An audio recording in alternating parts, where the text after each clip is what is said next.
ID. ID. ID.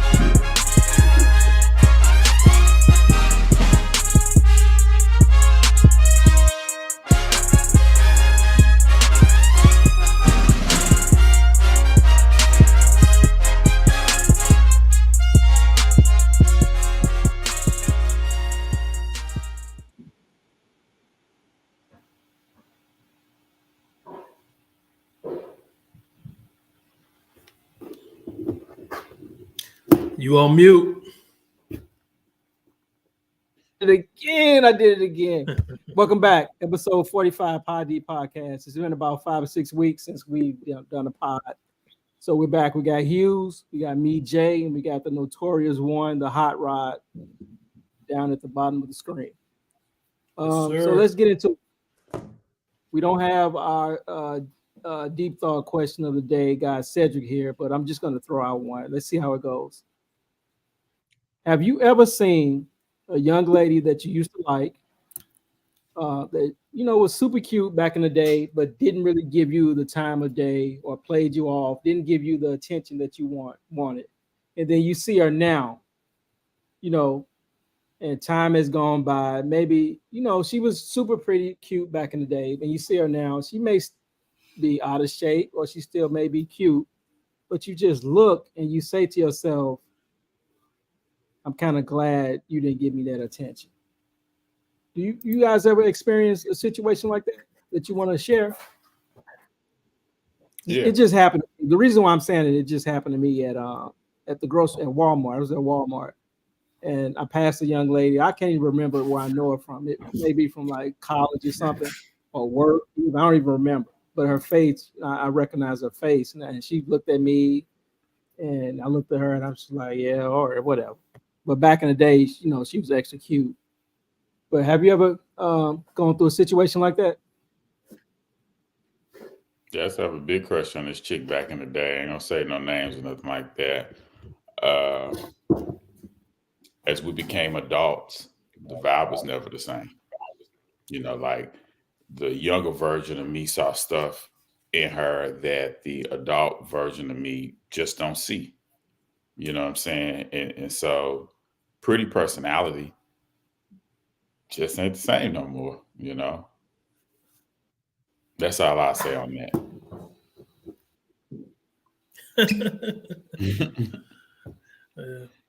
I don't have like one to where you could say it was like personal, like where we actually talked or but it's just like you see, chicks that you knew when they were young and now you see them now and it's like, whoa. You see plenty of that. So I don't have a personal experience like, man, I really wanted this one. And then you see her, 20 years later and you go, damn, what happened? But we see it though. You're on mute, Jay. The fuck is he doing? Time with this mute. That's the last time with the mute. I muted to play the intro so y'all wouldn't hear my air fryer back here. But yeah, I was agreeing with you. That's kind of what I was saying. When you see him, you like, whoa, like, you look busted now. You got fat, like. But I feel like they feel the same way about us too. You know I what I'm saying? It too. I was about to say, like, damn, nigga, what happened? Yeah, I don't think any of us are busted like that. Not like out the game. I don't think any of us are out the game. No, just that gut sticking out a little bit.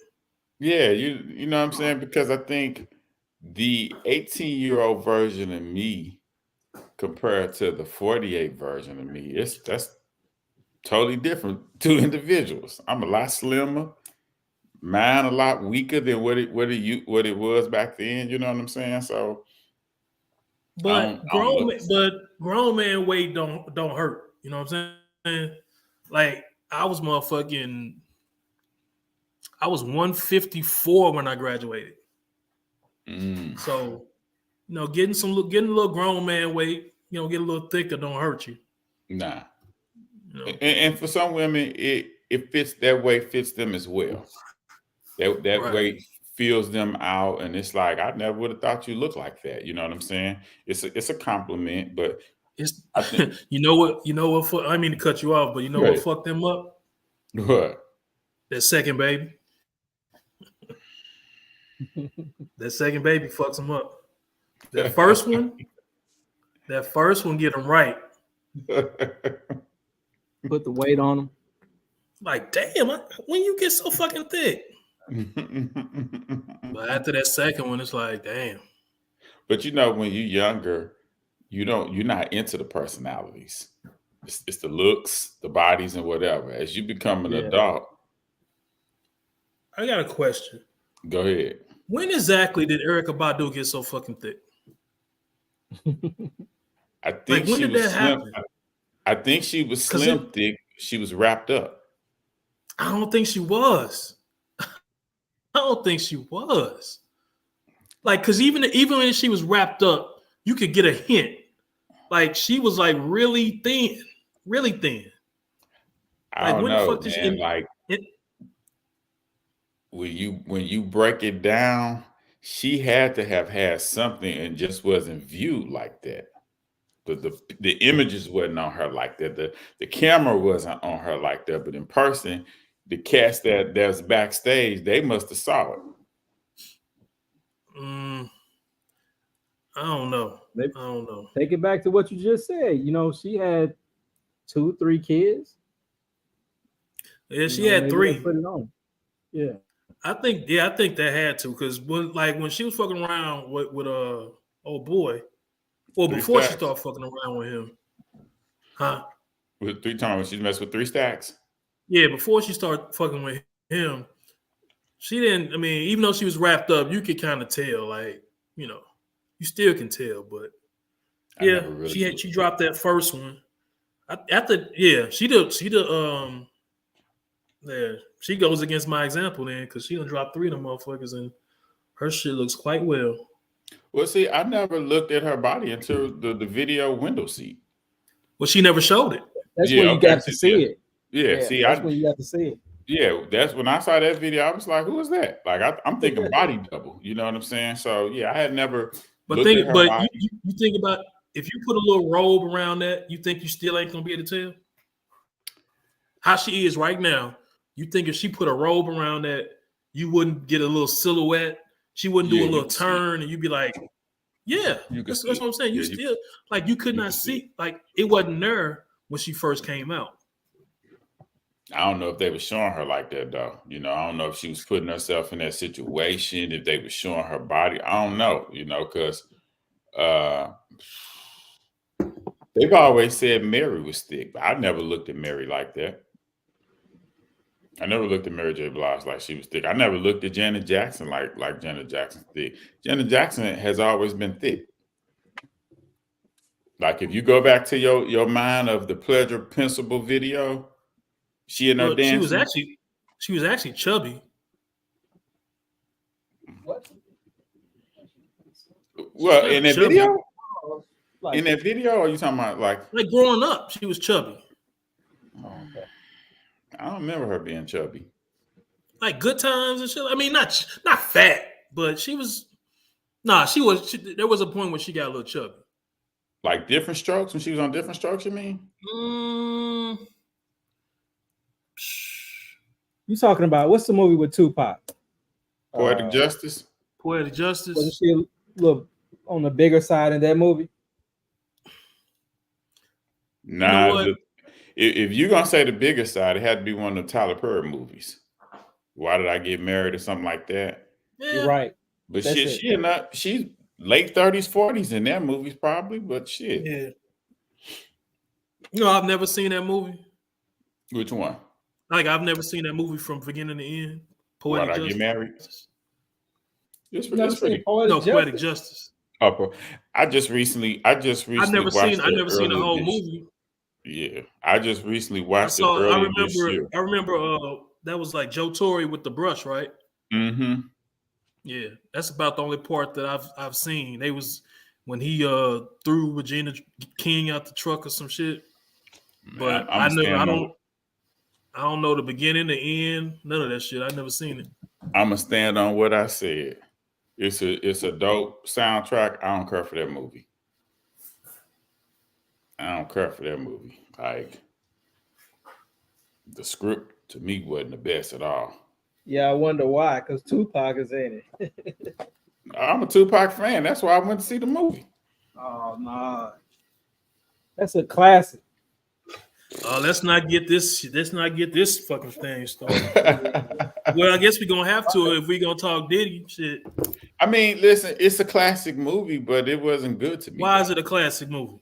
Because you got a good cast. It has a classic cast of Janet Jackson, Regina King, but I didn't like the script of the movie. But just because you got good, I mean, what you got well-known people in it, don't make it a classic.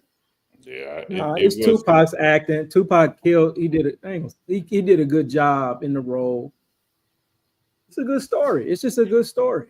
Man, shit. If he could take that role, he should have just took the damn Menace to Society role. They're no different from each other. They both are subtle roles. Like I don't know why he would have a problem with the Menace to Society role. He's supposed to get the Muslim dude, right? You're right. Yeah. In that role, he wasn't in Poetic Justice. He was lucky. He wasn't no game banger or no street dude. He was a father that was taking care of his daughter. You know, Tone Loc was in the movie. It had a like a who's who. Maya Angelou. You know, it had a little funny parts, but overall, it wasn't one of my favorites. Yeah, like I said, I've never seen the entire movie. I've just seen bits and pieces. What's the best Tupac movie? Juice. My opinion, Juice. The best Tupac movie. So what you got? Juice, Poetic Justice, Bullet. and never seen that before. Gang Blood Related. Rim. Gang Related. Blood Rim. Yeah, I would say Juice, then Above the Rim. That's it for me. There's another one. He was a drug addict. Yeah, that's Bullet. Ain't that no, that's Gridlock. Gridlock. Gridlock.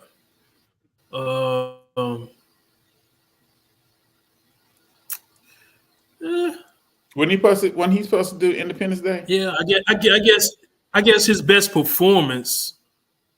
His best performance was probably Juice. Yeah, and to me, Juice was a well balanced movie. It just wasn't his performance. You know, it's Omar Epps. It was, you know, it was good. It was a good balanced movie. You know what I'm saying? Speaking of Juice, you know the part that gets overlooked. What? Oh, the In Vogue chick was fucking with Omar Epps. Yeah. She was a whole grown ass woman, a whole nurse, fucking with a high schooler. Yeah, that does. Yeah, I just recently saw that early this year as well. That's a good movie. I tripped off that too. Like we knew it, we saw it when we knew she was older than he was. He was in high school, but it didn't matter. I tell you the part of Juice I tell you the part about Juice that slipped my mind. I didn't realize Samuel Jackson was in Juice back when I watched it. Where's he at in Juice? He's the guy who they got the gun from. That's where Quincy used that's where Quincy hung out in the pool room at. That was Samuel Jackson when he found out what happened. You know. Yeah, that's where they were skipping school at, right? Mm-hmm. Yeah. All right, let's get into it. Okay. Let's segue. Since Rob brought up Quincy messing with the chick from In Vogue, Dawn from In Vogue, let's go ahead and talk about the notorious DIDDY. So in the news, Diddy has been in the news, Sean Puffy Combs, Puff Daddy, for basically, it started off with, I don't know if you could call it rape. What would you call it? Sexual, I think it allegations. Allegations, human trafficking. I think was the allegation. But he ended up settling with Cassie like a day, not like a day, actually 1 day after the lawsuit was filed, civil lawsuit was filed. He, settled the next day. And then 50 Cent he called it. He said 5, 4, 3, 2, 1. Here comes the next allegation. Next week or so, he got accused. Then he got accused again. So everybody in the world pretty much knows what's going on with Diddy. Let's get your take. How do you feel about the situation? Do you believe it? Did you see this coming? Or are you shocked? What's your take on the Diddy situation? Whoever wants to take it. For me, I think as a person, you have to protect your privacy. I think Cassie, 12 years ago, she couldn't have came forward with this case because the laws and the time was not right. The receipts that she has on him now, it's best to just cash her on out. But you leave the door open for the wild lifestyle that you lived as a celebrity, you know what I'm saying, as a player in the game, for everybody to come to attack you. I think what he probably got to do is get up out this country. You know what I'm saying? Because pull a this Russell shit is Simmons. not, yeah. Because it's not gonna stop. You know what I'm saying? It's not to say that he right, he wrong. It's that, do you want people to know everything that you do? You know what I'm saying? In the bedroom, outside of the bedroom, everything you've done. You know what I'm saying? Like, what you did in the past is coming right now in your presence, and that's gonna fuck up your future financial investments and stuff like that. Your kids are of age; they're looking at you and stuff like that. So, selling, cashing her out, making her sign an NDA, that's probably the smartest route, because when that shit goes to trial and she got video and all this other stuff, you know what I'm saying? To me, I think it was a money grab, me personally. But she's a victim. She participated in it. She just got him at the right time, and I think he did the smart thing by selling, but with everybody else, he gonna make their ass show them receipts. All right. Rodney, what you think? I don't like Diddy. So let me preface it by saying that I don't like him, and no,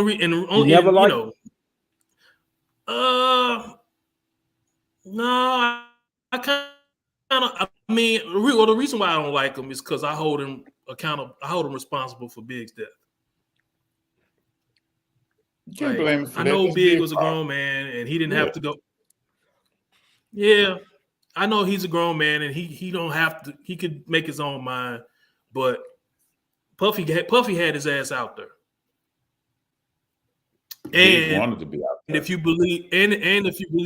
believe what Gene Deal says, Gene Deal said that Puffy made the comments that he don't give a fuck if Big died, Pac, whoever, So I've always held it against him. My personal opinion, I've always held him somewhat responsible for what happened to Big.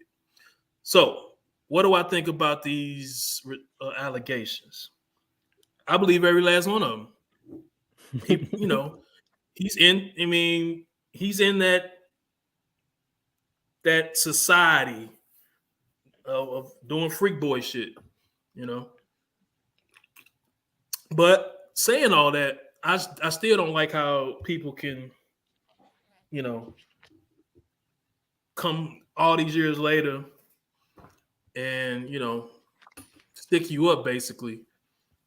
I still don't see I don't that doesn't sit well with me.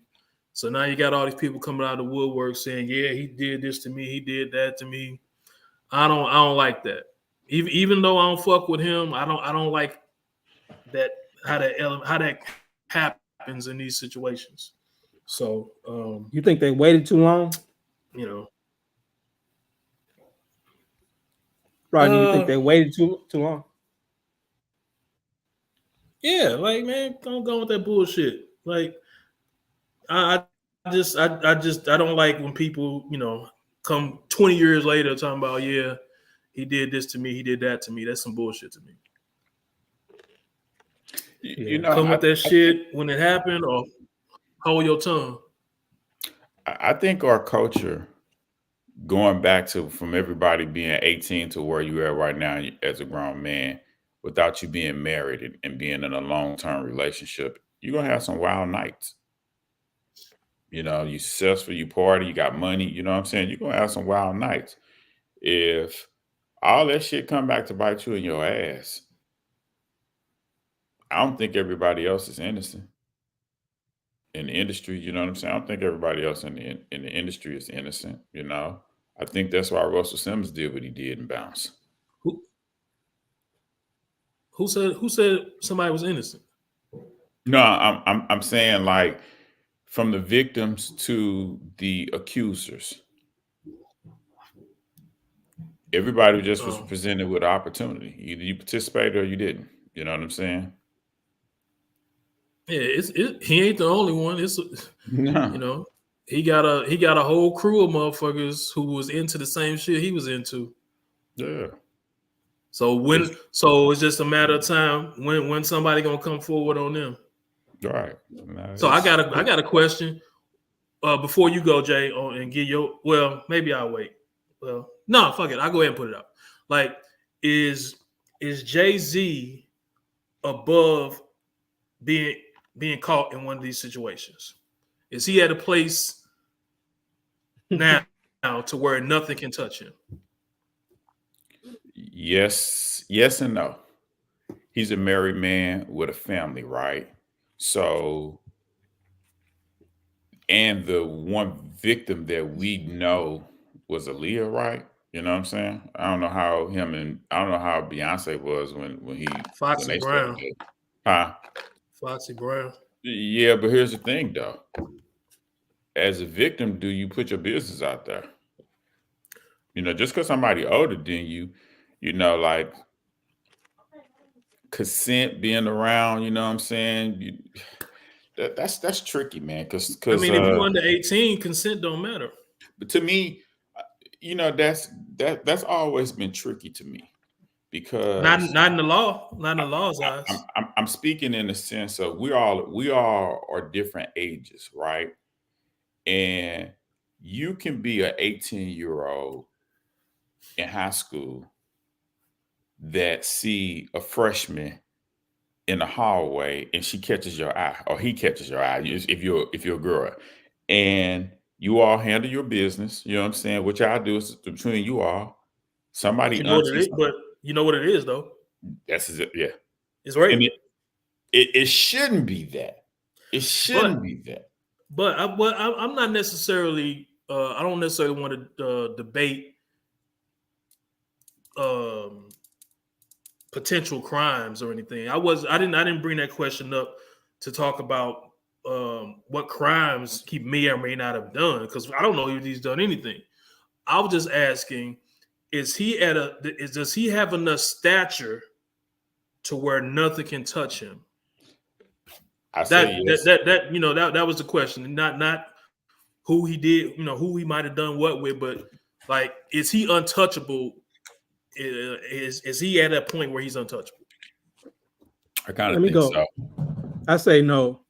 If the right allegation comes up, the NFL will get rid of his ass. Live Nation will drop him. Any alcohol companies he's working with will get rid of him if the right type of allegation comes forward with some proof. Like if roles were reversed and he was in Diddy's shoes and he settled next day, the same stuff Diddy is going through, I think he would go through. I don't think he's above it at all. But see, I disagree, because the time to have attacked him was the Me Too movement. You've left that shit. That was what, 2021 or 2022. You let that shit pass. So here you are, 2023 going to 2024, and you crying about being a victim. And here this man is married with children, and it's not victim shaming, but it's like, where you been? Where you been?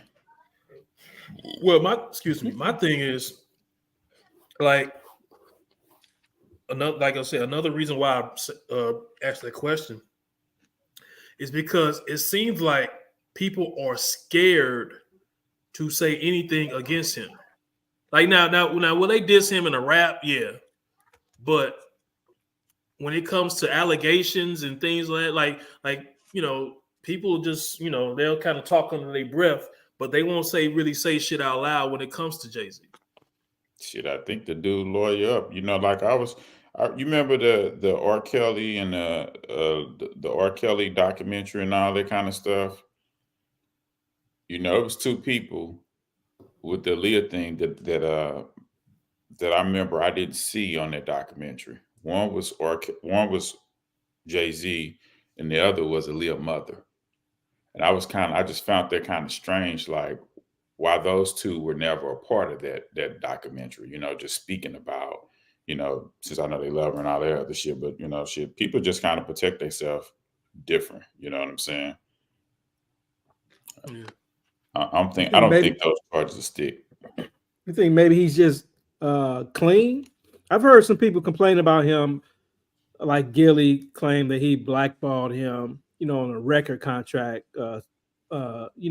business side because Gilly didn't want to sign to Rockefeller. I've heard hater shit like that. But do you think maybe he's just clean? That. You hear that, but I'm just saying, like, No, he's not clean. Like the lifestyle is the lifestyle. If you around messing with underage girls, like Diddy dirty. Maybe like if you were part of the lifestyle, it's only a matter of time for if you don't have nobody protecting you, it's only a matter of time before whatever happened. You know what I'm saying? Like it really take people getting high, using drugs in the studio, drinking. You know what I'm saying? You ain't in your right mind trying to create that shit. You know what I'm saying? That's not no good environment for no kid to be by themselves. I'm sorry for dragging us off tangent. So, Jay, your thoughts on Diddy? Even though I'm not hosting, but I'm acting like I'm hosting. I don't like him either, for the opposite reason. You don't like him because he got Tupac killed. No, I don't like him because I think he got Big killed. Big, my fault. Big. I'm sorry, Big. Allegedly, I don't like him because I'm pretty sure the story about him putting $1 million on Tupac's head are true. So I don't like him for that reason. But that dude, is something about him where you have to kind of like him a little bit. He's entertaining. He's has a magnetic personality. So I can't say I hate him. No. But he has a good personality, good quality about himself. But yeah, I just don't like the Tupac part of the story. And it's just, back in the day, we heard that and we was like, okay, maybe it's real, maybe it's not. But now you're finding out all this stuff about him now, and it's coming together, and it's just like, yeah, maybe it seems more plausible, more apt to be true, that he is a scumbag who would try to pay somebody to kill Tupac, try to use Big, stole everybody's publishing, stole Big's publishing. Chairs, sit around and watch his girl get fucked by other dudes. Then maybe he, had his turn where he got it, up the ass by a dude too. Allegedly is what they're saying. Maybe even killed his first baby mama. Well, not first baby mama, but what was Kim Porter, like his second? Yeah, second. One of them, yeah. Yeah, I don't like him either, man. It is what it is. Yeah. I'm a Diddy fan, man. And one thing that Diddy inspired me is that he's probably one of the first artists that I looked at that I said he wasn't the smartest. But what I thought he did was that he surrounded himself around smart people. And damn near every business that he touched, whether it was the Sean John Cologne clothing, record label, he was successful. And he the one that pointed that out to me that I was able to observe. Everybody else that I was able to see that were successful, I always assumed that they were just the smart ones. But from what I saw with Diddy is that, you know, here you got a guy that's not a rapper that's rapping. And it's because he surrounds himself with the talent and he makes sure that, you know, hey, if I don't have it, I'm going to get myself around these people and I'm going to get it. And I never looked at success that way until I looked at him. Everybody else that I saw that was successful, I saw their success. But with Diddy, I was able to see that, yeah, he ain't no rapper, but he rapping and he has a 8-time platinum album by surrounding himself with big and this with talent. In my small space of thinking, I never would have thought like that. I never would have thought to ever launch a business if I didn't know shit about cologne or know anything about clothing. I never would have thought that something like that would be possible because I come from a mindset that shit, if you're gonna be into fashion design, you gotta be able to design that shit, sew the clothes and all this other shit. You know, with Diddy, he was a guy that would go out and hire the best person, put that team together, and then be successful. So that's one reason why I ain't got to hang with him or do no club or nothing like that. But he really inspired me from an entrepreneur side of things as a black man that I looked up to and that I acknowledged. Like, you know, you don't have to have all the talent, but if you put together a good team, you can still be successful. I got a question. Do you think him wanting to be a star? I mean, this is strictly dealing with Bad Boy. Okay. Do you think him wanting to be out in front and be a star ultimately hurt Bad Boy? Because Bad Boy never really took off. I mean, after Big died, it was over for real. But at that time, he's always kind of been out in front wanting to be an artist. It seemed like he was always trying to be an artist. All in the videos, dancing, you know what I'm saying? So to me, when I think about Bad Boy, I compare Bad Boy to Jermaine Dupri. Jermaine Dupri does the same damn thing. And the difference between Biggie and Jermaine Dupri is that Diddy created a bigger market, a bigger machine for Big to be successful. You put Big on Def Jam, Big not going to be successful. You take Big and put him on Death Row, you're not going to be successful. What Diddy did for a guy, let me say, I don't know Big real high, but let me say Big is 6'5", lazy eye, dark complexion, 350 pounds. He's not a handsome guy. He's not a dancing. He can't do no split, no backspins, none of that shit. We've never seen nobody in hip hop with his style be successful that appeals to the ladies and the guys, and he ain't dancing. He put them on hardcore tracks and he put them on R&B tracks. Outside of Jermaine Dupri, but Jermaine Dupri didn't have any hardcore artists like that. You know what I'm saying? So where I think Puff dropped the ball is that after Big, he didn't appreciate the artists that he had and utilize them for what they really were. Like he controlled because he much. was too busy trying to be the star. Not only that, but see, he controlled too much of Mace. It didn't let Mace grow and branch out with different artists and all this other kind of stuff. He didn't protect Mace like he protect Big. He leaned too much on Mace. It was too much pressure on Mace to fill Big shoes. Whereas he started the game with Craig Mack. Craig Mack caught on fire just with one song plus the remix, but it was really Big that solidified Bad Boy. Just a workaholic, just different remixes. We really never heard a lot of remixes from top artists before you get to the Bad Boy. And maybe like, I'm gonna say before you get to Bad Boy, you never really heard the remixes.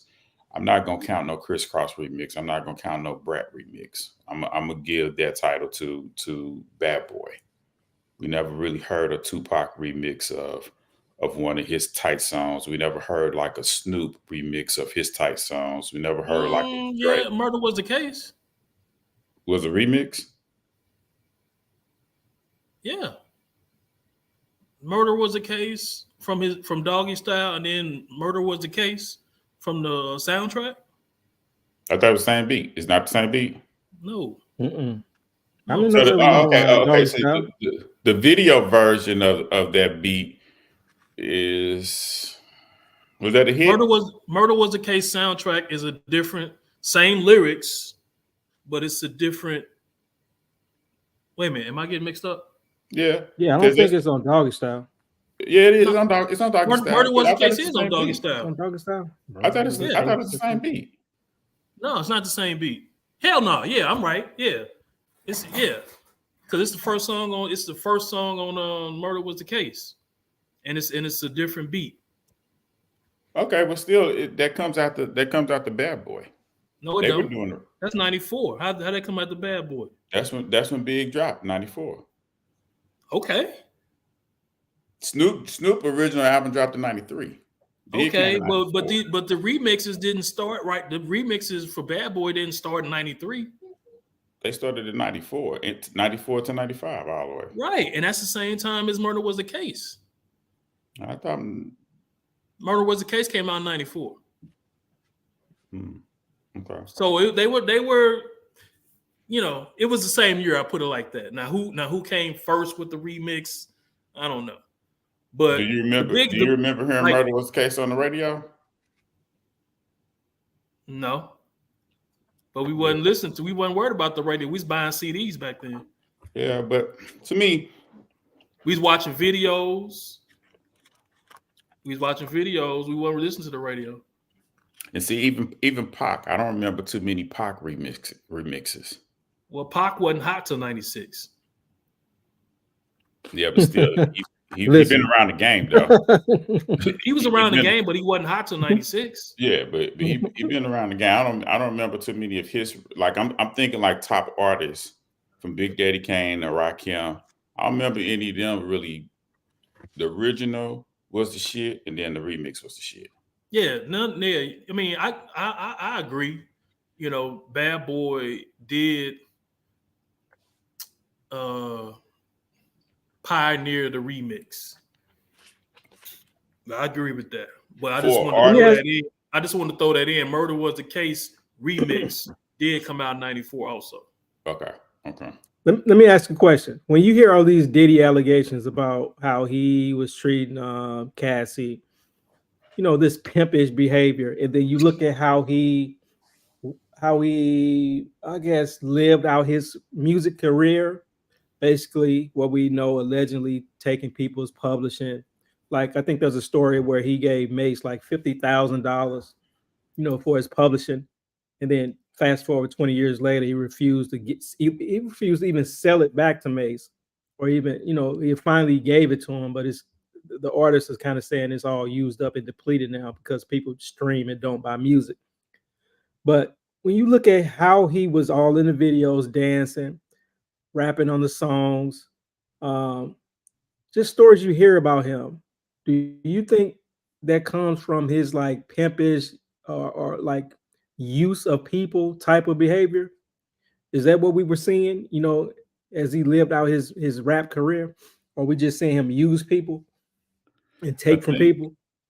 For me, the way I look at it now, as an older man versus a young guy, I think it's two sides of the coin.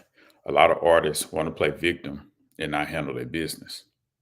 There's no reason why you're an artist and you have a lawyer and you walked into a deal and you signed a contract, and when you got home, all your publishing was gone. You didn't do your homework on that. But none of the artists that signed with Universal that has a white owner that none of them know of, none of them speak ill of any of those damn owners of Jive and all this other shit. None of them don't have their damn publishing, but they've never met the damn owner or hang out with the owner. But it's easy to talk about somebody who you've been seeing at the club, you hang around with, but look all up in the video, he danced, he's spending the money, he looked just like you. It's it's a familiarity with that allows you to attack that individual. But that's around the industry that tactic was being used like that. That wasn't being taught to the artists, and it wasn't the first time the artists being raped of their publishing and their masters and shit like of that nature. All of that is not Diddy's fault. You know what I'm saying? All of that's not his fault. It looked bad, but all of it ain't his fault. I just got done watching D Dot on Math Hoffa, Mm-hmm. and he was adamant, like he was again, like motherfuckers crying about they publishing and getting fucked. He was like, "That's your fault, nigga. Yeah.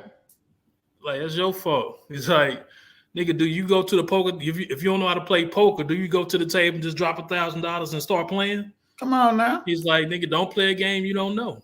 Yeah. And here's the thing.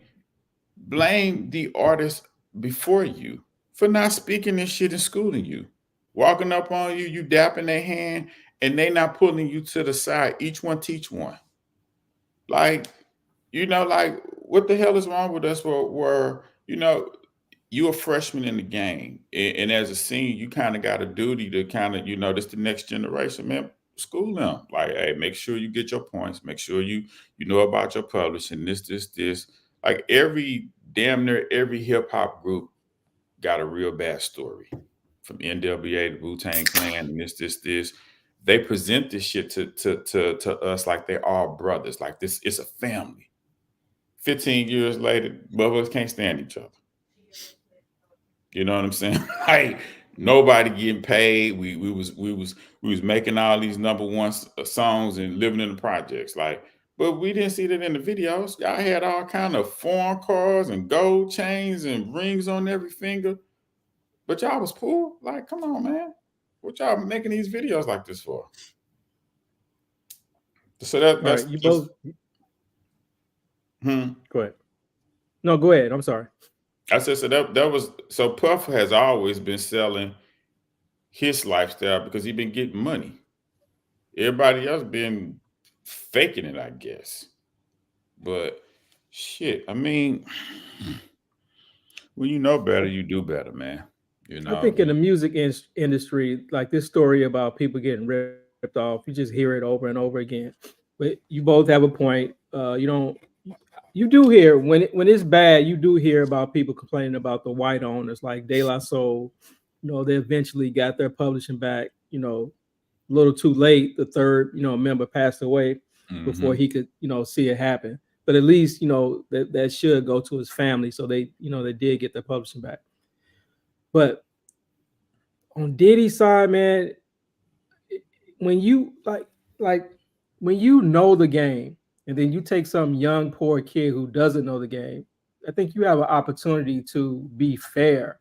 You can be fair, or you can just continue the legacy of ripping people off. And I think he just ripped them off instead of just sitting them down and saying, don't sign your publishing away, hold on to it, maybe sell a portion of it. I think he just took advantage of people and just used people. What record exec didn't do that though?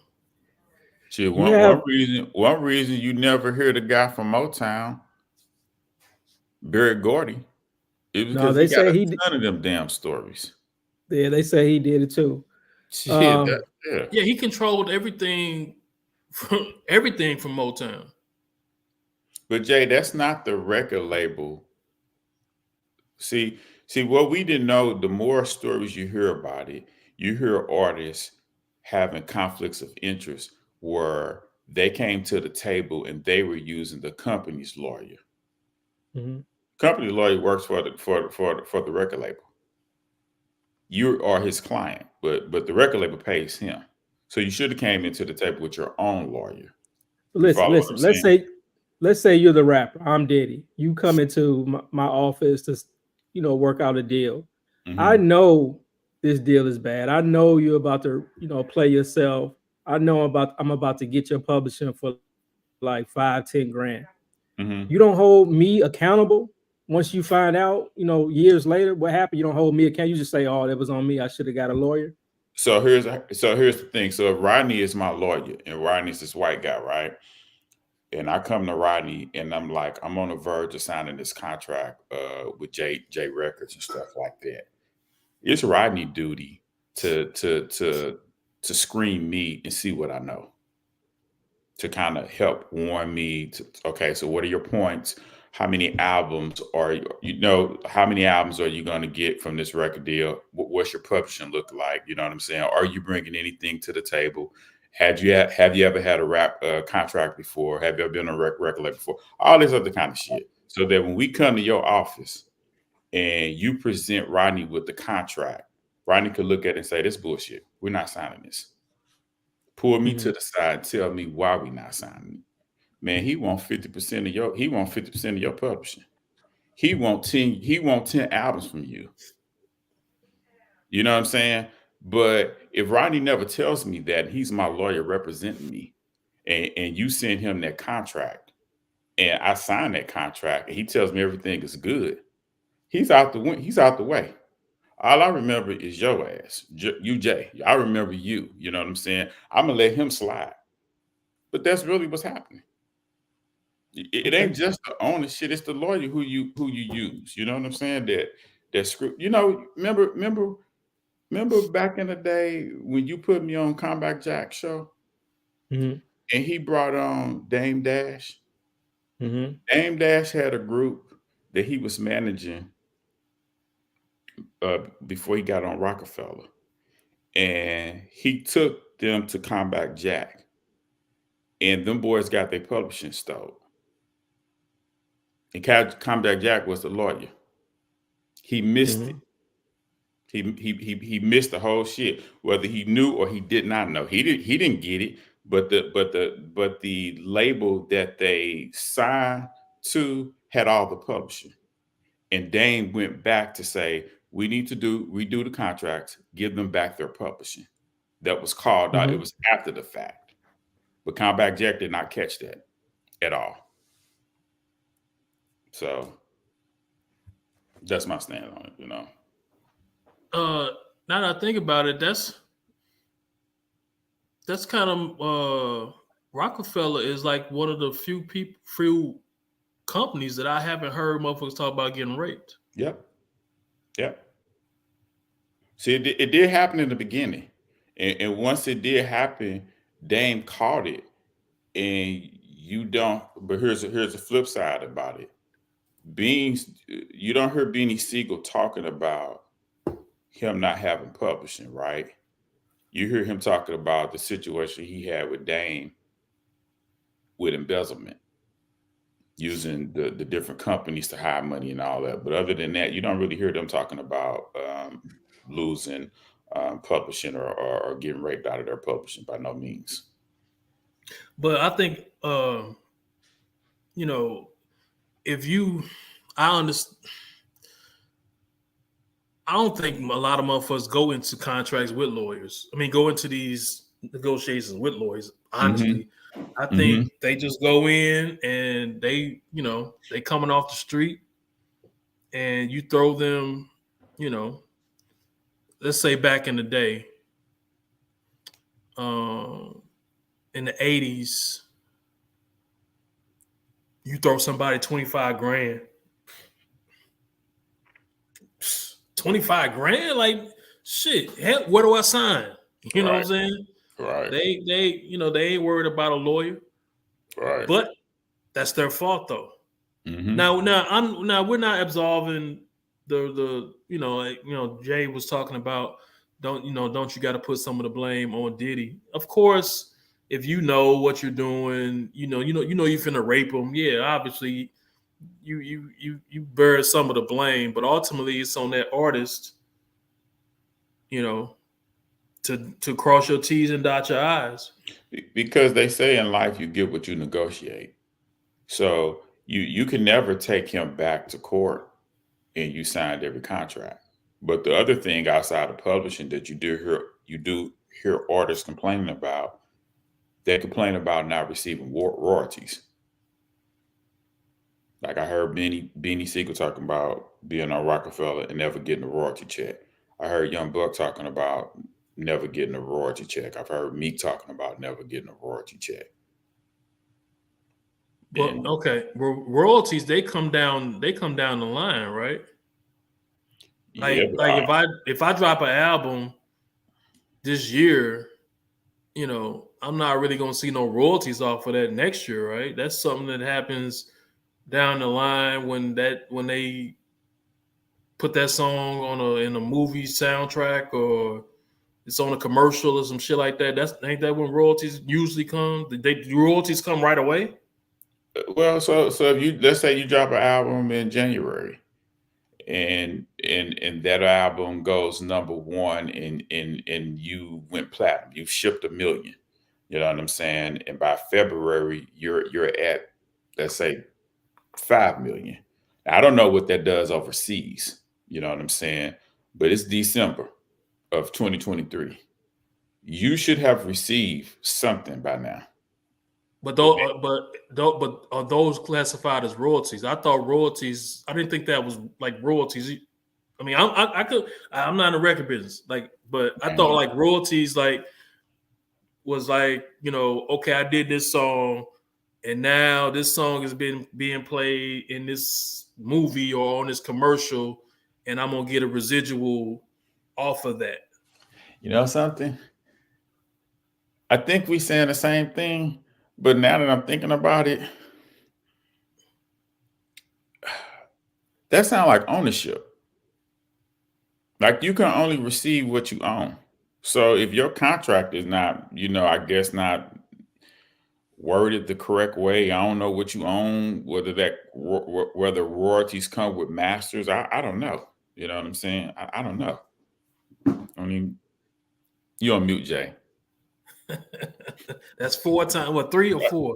How many times? 3. Okay, well, I am in the music business. Okay, here's how it works. When you sign the contract, you get an advance. So let's say they give you $1 million. You both are kind of right. You get $1 million up front. That's a loan based on what you make on the back end when they actually sell the music. So they give you $1 million up front. Let's say they pay for let's say you get 3 videos made, 3 songs released, 3 videos. So they pay for the videos. They pay for like your radio promotion. They pay for your promo tour. And that's what you owe them. You owe them $1 million plus the videos, plus the promo, plus the studio time. They pay for the studio, pay for the producers, pay for the samples, all that stuff. Let's say your album costs $3 million to make, shoot videos, tour, promote, all that stuff. Now they sell the album. They have to make back that $3 million. And then once they make that, yeah, in your instance, you know, like $5 million. However whatever their number is, you know, they throw in some extra stuff, tour bus and all this stuff. So they make their money back, and then you start getting royalties. But the problem is, you know, these companies don't show you the books. They just say, well, we didn't make our money back yet, so no royalties for you. They just, you know, it just goes that way. And you end up touring, you know, going on tour for the rest of your life, making show money. But are they telling the truth or are they lying? From what I hear, they're saying these companies are lying. They're saying this album sold 2-3 million. It sold overseas. It sold this much money's worth of albums. You only gave me $5 million up front. You sold 20 million in albums. I never got a royalty. That's so kind of let's story say I keep hearing. So let's say my single did 25 million on streams and ringtones and all that other shit. Are you saying that that's not being is that not being accounted for in the budget? That's the thing. They're like, they won't show you the budget. They won't show you how much this made, how much it made when they sold it to the movie, how much this cost. They just say you still owe us money. You know, and then you hear artists eventually, some of them suing the record companies, but you're talking like 20, 25 years later when the people who were in charge no longer work at the company, and it's just hard to untangle that stuff. So that means you have to get an audit on the record yeah. company. Yeah. So there's this thing now. So I've heard recently where after 30 years you get your publishing back. Mm-hmm. So that's but That's a good thing. that ain't what I want to bring up. So this whole scenario that you just laid out, Jay, Mm-hmm. your boy, that's why he basically died broke. Who? Because Pop. Mm-hmm. Because when he got on death row, Suge fronted everything. Mm-hmm. He gave him a monthly expense, cars, homes, videos, and all that shit had to be paid back before he could even see $1. Mm-hmm. That's how it goes. Yeah. Yeah. So, and I've heard Reggie Wright talk about this where you can't, an artist really can't recoup any kind of money until at least 180 days after your album comes out. Mm-hmm. Because all that, all the promotion videos and any cash advances, cars, houses, whatever, all that shit got to be paid back. Mm-hmm. That's how they get you. I've heard New Edition got done like that. Different people where they will, like the record company will buy them a house, and then years later they find out the house is not even in their name. And then when the record stops selling, they snatch the house from them. They end up homeless and broke. That happened on death row a lot. It's a dirty game. It's a dirty game. It's a dirty game, but the thing about it is it's not hidden. You hear these stories all the time. Yeah. Right. Now it's not hidden. Yeah. Because I don't think it was hidden back then. I don't think it was hidden back then. Like motherfuckers knew, but like I was saying earlier, it's like if you in a bad spot, and a motherfucker throw you 25, 30 racks in 1980. I mean, well, 1980, but like 88, a motherfucker throw you like 50,000. And you in a bad spot, what you gonna do? I ain't gonna say it was hidden. I just think the artists from the 70s to the 80s of hip hop and even early 90s, they didn't know what they were doing. Man, all these questions keep popping up in my head. So this is supposedly the 50th anniversary of hip hop, right? Mm-hmm. Yeah. Why the fuck is Rapper's Delight the first rap song? That came out in 79. So why the fuck? So how the fuck is it 50 years of hip hop? Like where's the hip hop from 73? 73. So if my knowledge on if my memory serves me correctly, they were just doing parties without making songs. Yeah, that's the first one for sale. Yeah, that's the first one on wax where Sylvia Rome had a label and they recorded that song and stuff like that, whereas everybody else was just freestyling, hosting parties, MC type stuff, So the motherfuckers went 6 years. Motherfuckers went 6 years just rapping in basements and over fucking James Brown parks songs. And shit. That's why our generation, like, that makes no sense. That's why our generation, we really don't know who Kool Herc is, and Kool Herc don't have an album because he was just doing parties. Yeah, that makes no sense to me. It's music. So how is there not a fucking recording anywhere? I've heard a blues recording from like the 1930s. Mm-hmm. I have it on my phone. It's in my library from 1930. But we don't have there's no hip hop song from 1973 or 74 or 75. Like, that shit don't make sense to me. Because hip hop wasn't producing songs. They was using already existing songs. But still, so you mean to tell me I can hear a ssong from 1930, but I can't hear one from 1974 when it comes to hip hop? Like, that just doesn't make sense to me. How I don't know. It just don't make sense to me. Ronnie, you will hear those songs, but they're like recorded at parties. You know what I'm saying? So it's not. No. You know how they used to get up at the party and the DJ would be playing and they'll try to get the crowd hype with the yes, y'all. You might hear some tapes like that, but not like a real song. That's not a hip hop song. Those are disco beats. Those wasn't producing and they wasn't rapping.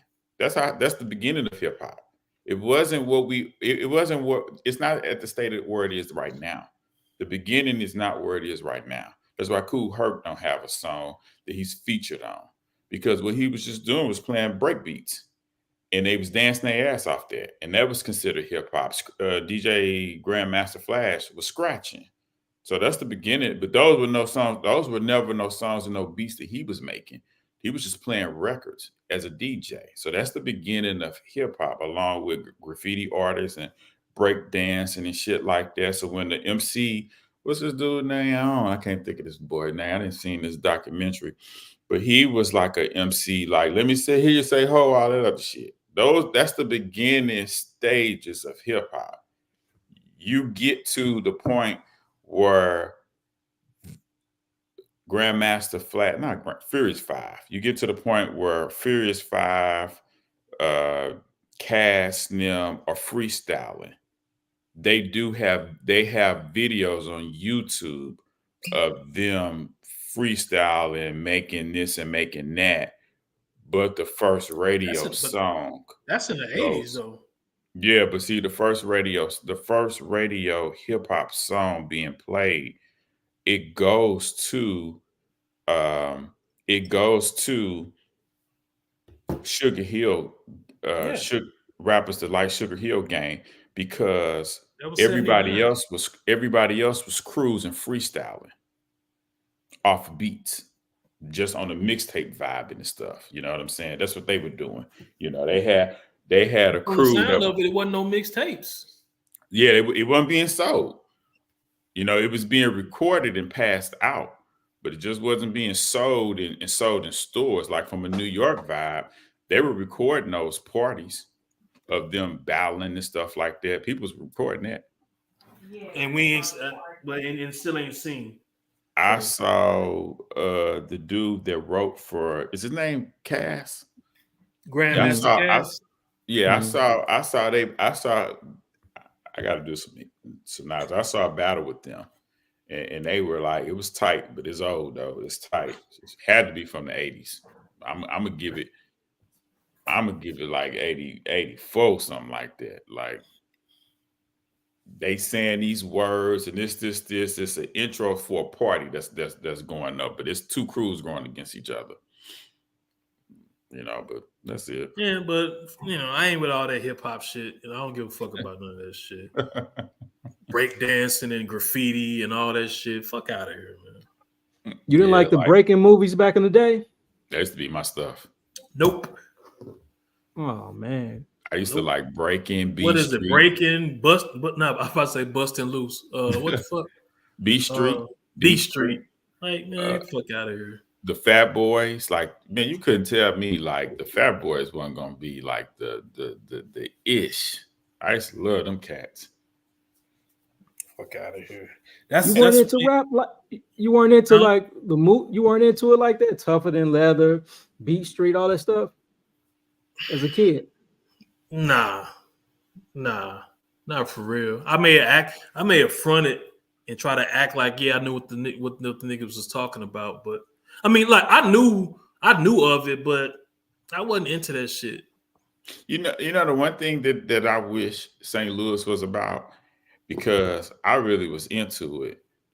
I never seen a real place where we could go breakdance at and they have breakdancing contests. I never been to nothing like that before. Like what I saw in the movies. You know what I'm saying? From B Street. I used to break dance, but I've never been to an event where they actually was breakdancing and two crews against each other, like how New York was showing it. You know what I'm saying? Like what was going on outside in my neighborhood was nothing like that. Yeah, I did a lot of shit in my early life to fit in. So I guess that's why I am the way I am now, to where I don't give a fuck about nothing and will never try to fit in. But when I was young, I tried to fit in. So when they were talking about, so when was the first time I heard rap? 85, I guess. 85 probably was the first time I heard about rap. Curtis Blow, Dana. No, Curtis Blow was before then. So I guess Curtis Blow was the first one. And then by 85, it was Dana Dane and Slick Rick and Dougie Fresh. And I try to act like, I'm, what the fuck they talking about. I'm into it, but I really wasn't. The break dancing, getting the cardboard and all that shit, like, man, it's clown shit. But that's hip hop. I gotta ask y'all a question on this. What are y'all thoughts on special ed in NWA, Age of Destruction? I know we brought that up on a previous podcast, but one thing I want to point out: special ed is the king of fantasy rap. That I gotta make shit. Like when I was younger, I thought he had everything he was talking about.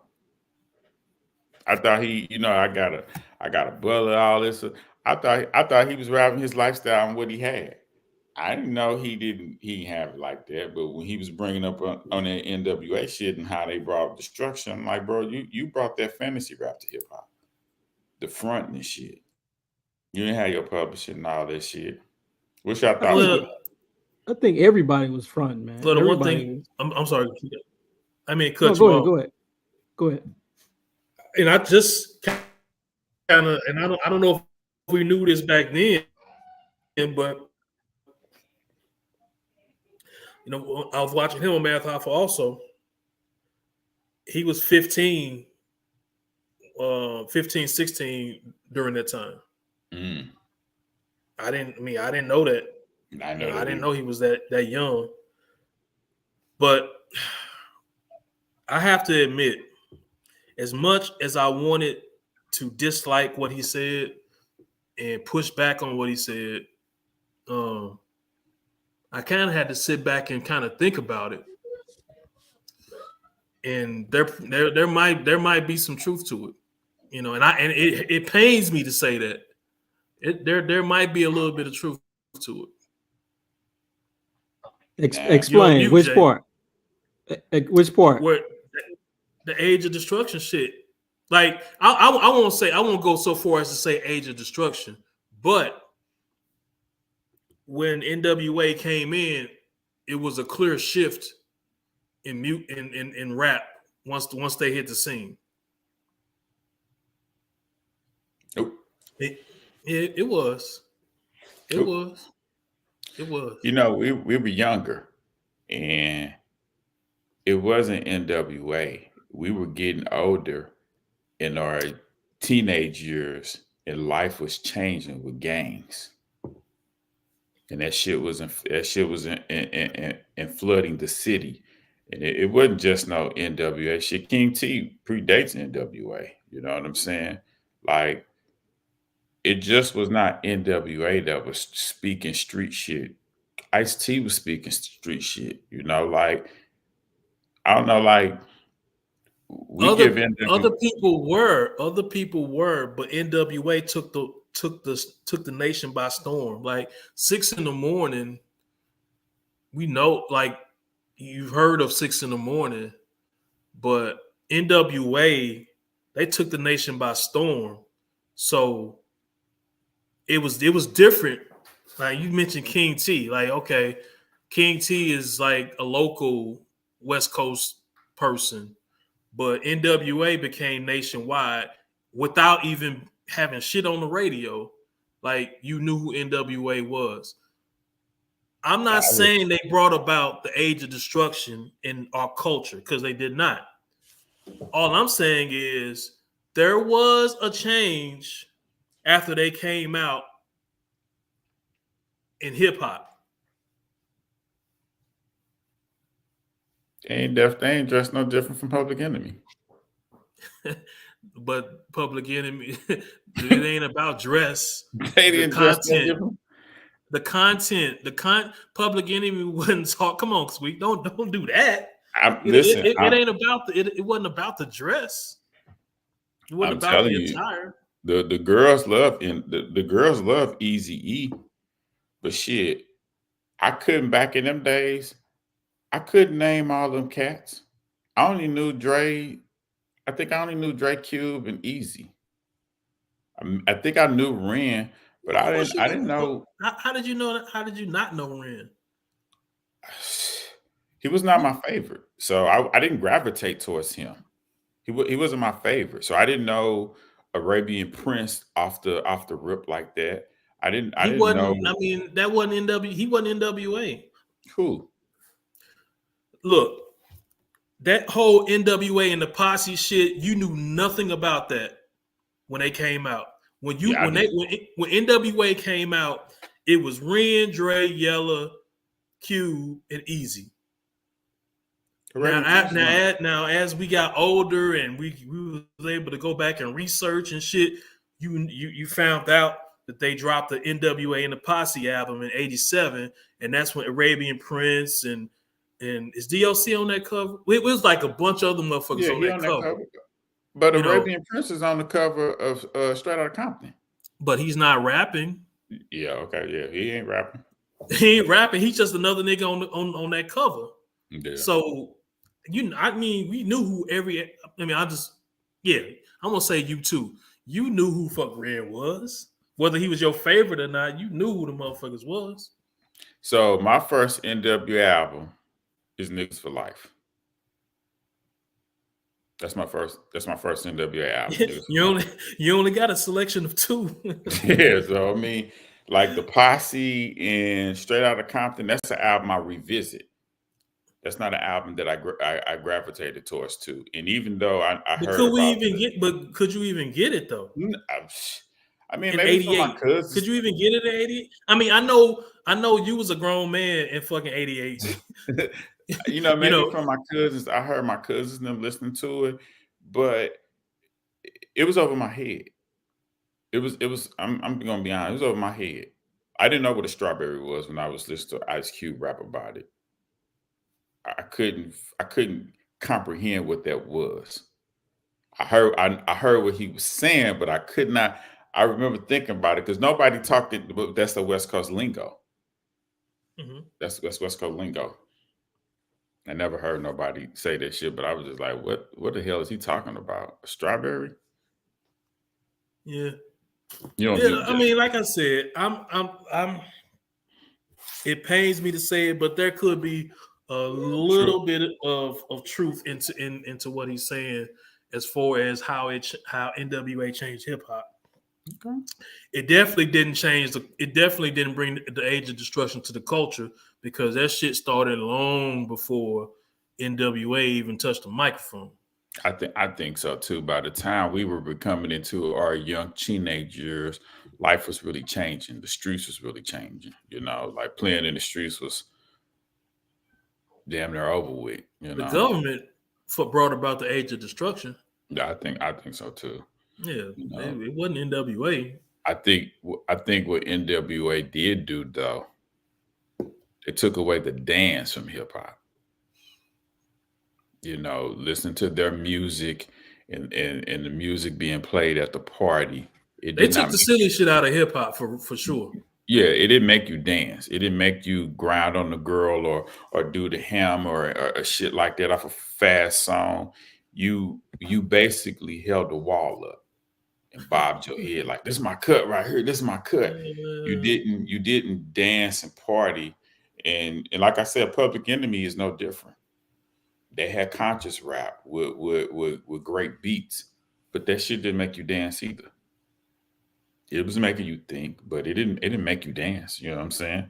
Jay, you kind of quiet in the corner up there, man. What's up? I never heard anybody in my age group that was. I don't want to put y'all down, but I just assume you guys were like heavy into it, like each step of rap. What I'm talking about, each step of the way like I was. Like I had all that stuff as it came out. The first NWA, Easy Does It album. How was you I able had to it get it? all. How was you able to get it? We come from that bootleg tape era. Okay, And but see, my bootleg guy wouldn't sell to me. oh shit, these the people. These guys didn't care as long as it was 2 for $5 or 5 for a tape. Yeah, they didn't I care. remember. So you was 11 years old buying motherfucking. I had all this stuff. Yeah. Nah, see, I on my hip hop at that point came from fucking what the fuck did it come from in '88? Because there was no Yo on TV raps, there was no Rap City. It was Video Soul. So, but they didn't play rap though. Video Soul didn't play rap. They would mix a little bit in. Man, Donnie Simpson wasn't playing no rap. Like they mix a little bit in. Curtis Blow would get in, but it wasn't a full catalog of hip hop. So I'm trying to think where the fuck in 1988, where the hell? No, you know what? Rap City had to be out. Yeah, at 88. Yeah, 88. Rap City was out because it was Chris Thomas. Chris Thomas was hosting Rap City. Y'all remember him with the big bug eyes? I remember him. Yeah. I thought Yo MTV Raps came before him. No, Yo MTV Raps came after that. 88 rap was on the radio too. It was in movies, radio. It was going by 88. Yeah, it was going. But I'm just saying how can I, as myself, how was I consuming it?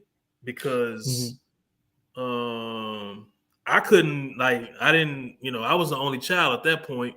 I didn't have a big brother or older cousins that could, kick me down the tape or put me up on what's the latest. So, I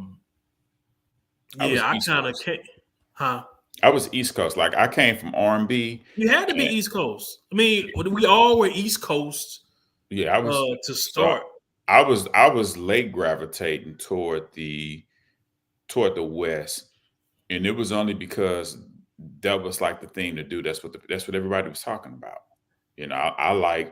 I liked Big Daddy Kane. I liked KRS One. I liked what's my man? Kumo D, LL Cool J, MC Light. Like I'm coming straight from R&B, and so those are the artists that I gravitate to. And you're absolutely right. So I did watch BET, and they played a lot of East Coast. Yeah, that's that. And it wasn't until the box came on where the box went back to like 87, 88 and showed videos that should have been playing on Rap City. That because I never knew NWA had no Straight Outta Compton video. It never came on BET. It came on the box. It came on the box along with a lot of King T shit. Like it's like, damn, I didn't know this man had these videos. And so when we got to the box, it's like you got a real reintroduce because you got the visuals. So now it was like, now I want all West Coast shit.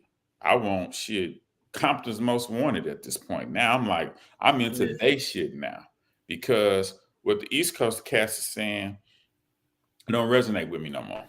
You know what I'm saying? It don't resonate with me no more. So you know what? And what you said kind of just made me think like, where I was talking about NWA and it was a shift after NWA. Mm-hmm. But that's no different than the late, mid to late 90s. Like, okay, after Pac and Big died, the South rose. The South came up. So everything that you heard, so No Limit pops up, Cash Money pops up, all, and everybody want to have that sound that's coming out of the South. So hip hop has always been trendy. Like whatever's hot, whatever's the latest trend. So NWA was the first trend, actually. When they dropped, then if you had a slew of West Coast artists who followed behind them. And then the pattern shifted and it went somewhere else. and it went somewhere else, and it's where we are today. I always thought like the South had been feeding us like with the Ghetto Boys. I always felt like the Ghetto Boys wasn't as talented as NWA, but Scarface was a standout MC in my opinion. Even Willie D making his solo album, I thought that was good. But one thing about the Ghetto Boys and Rap a Lot is like they didn't put a lot into their artists. Not to say that Ruthless did, but it's like Ruthless had a bigger platform for whatever reason. Not to say who's the best, but Ruthless had more talent. Shit. yeah, they did, and Luke transformed the parties because you had to come off the wall when a Luke record came on. It was the closest thing to being in a strip club in your young teenage years if you had a party. That's the only time you're gonna get the freak a girl when they playing Doodoo Brown and all this other. I don't know when Doodoo Brown, but he had multiple hits that was freaky and perverted and shit like that got the girls shaking their ass and shit like that. So it's like, okay, now you gotta dance, and that's what the South had. They had that bass coming through. You know what I'm saying? The Cars back in the days playing Munchies for Your Bass and all this shit. Instrumentals and shit. But that West Coast. The West Coast was the part of the game that had the beats with the lyrics of the bass. I don't know about lyrics and all of it, but shit, that most definitely. Most of them. I ain't gonna say all of them, but most of them. Your favorite, you get your favorite. The only lyrical cat that I can think of out of the West Coast at that time was Cube. I like Cube, but shit, I like MC8 as well. I like his beat selection and his rhyme pattern. MC8. I MC8 ain't a lyricist like Ice Cube. I did fuck with Conte's Most Wanted, obviously. I mean, yeah, because I was straight West Coast. Like I had, I was waving the West Coast flag in St. Louis from that time point. DJ Quick, like DJ Quick. A lot of West Coast artists came with Spice One. I mean, damn, man, a lot of West Coast artists that you hadn't heard of came and dropped and just introduced. And even though DOC is not from the West Coast, he was introduced by NWA. He had one of the most prolific albums that tore that summer up for 3 months before. Here you go with that shit. That's all I got to say. That no one can do it better is one of the greatest albums ever put out. That's all I got to say on there. But it's like the East Coast back in the day, they didn't have an answer. Yeah, answer to what? Answer to what? To how the tide was shifting. LL gave his best effort with Marley Marl when he linked up and he was putting Around the Way Girl and Pink Cookies in the bag, but it didn't. He couldn't sustain it. Nobody wanted to hear that shit once NWA came up.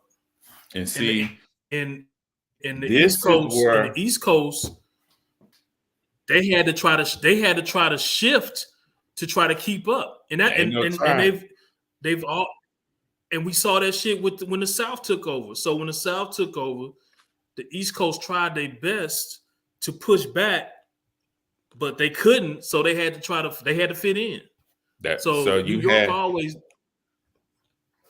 You had Nas, you had Wu-Tang Clan, you had Mobb Deep, Big and Puffy aligning himself with the rest of the East Coast artists and doing remix and producing and production.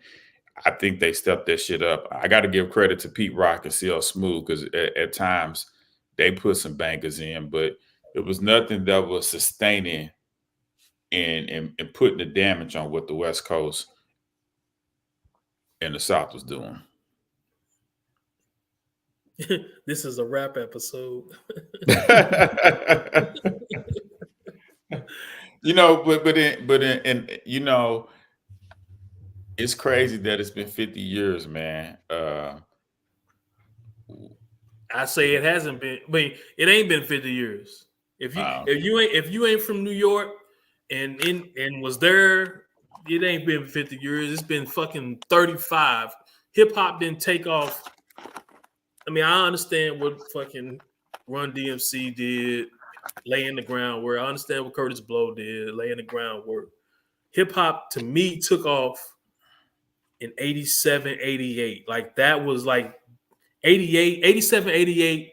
That's when hip hop just took the fuck off. So you saying that it's not 50 years, it's basically 30, like 36, 37, 38. I mean, you can't. I mean, I understand if someone says you can't have 87 if you don't have 73, but I don't know what the fuck happened in 73 because there's no fucking record of it. You know something? I've heard several artists say that back in the days they can only go on tour if they took New Edition.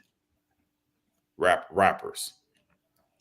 Yeah. They couldn't put together the tour themselves. They had to have like New Edition with them for Rap Fest and all this stuff to tour. And here you are talking about a group of young kids that's R&B singers that's being put on the bill with rappers and hip hop.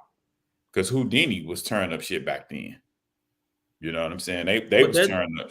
That just goes to show you that 50 years don't really mean shit because rap never it didn't really get a foothold. Okay, you had motherfuckers in the park breakdancing and rapping in the park in 73, but that shit don't matter because to your point, if you gotta have New Edition, if you gotta, ride the bus with New Edition in order just to get your shit out, how big is it? Yeah. So to me, the shit didn't really take off. Like 87, 88, like those were like that, those were like the big years for hip hop when it finally just blossomed.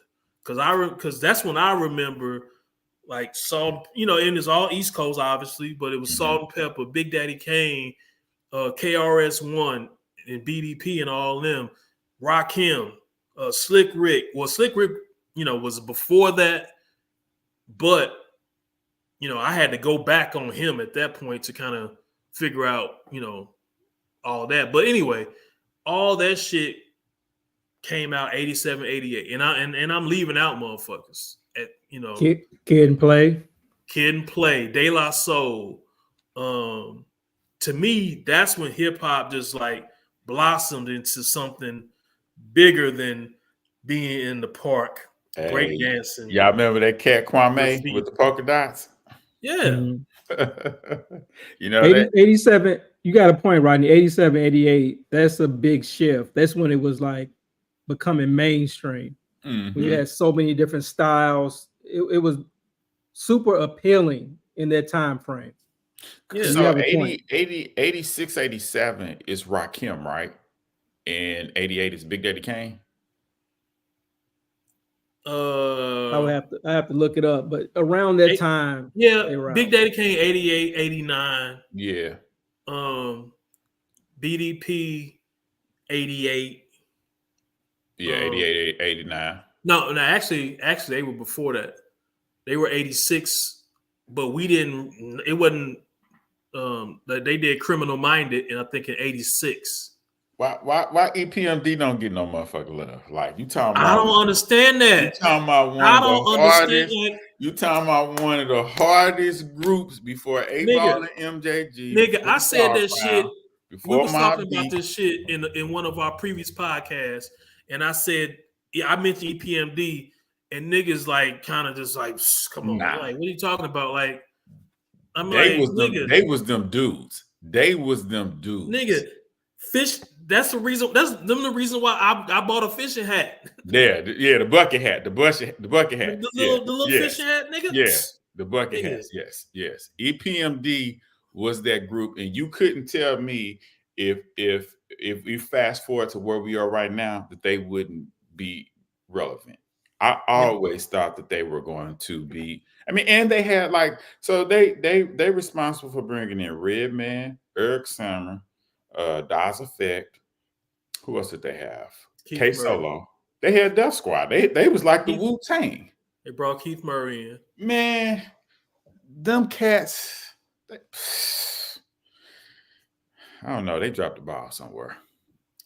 I mean, it was internal strife though. It was They had a internal good strife. run. You know, they had their run. They had And a good run. and they still do shit together. Yeah, they still tour.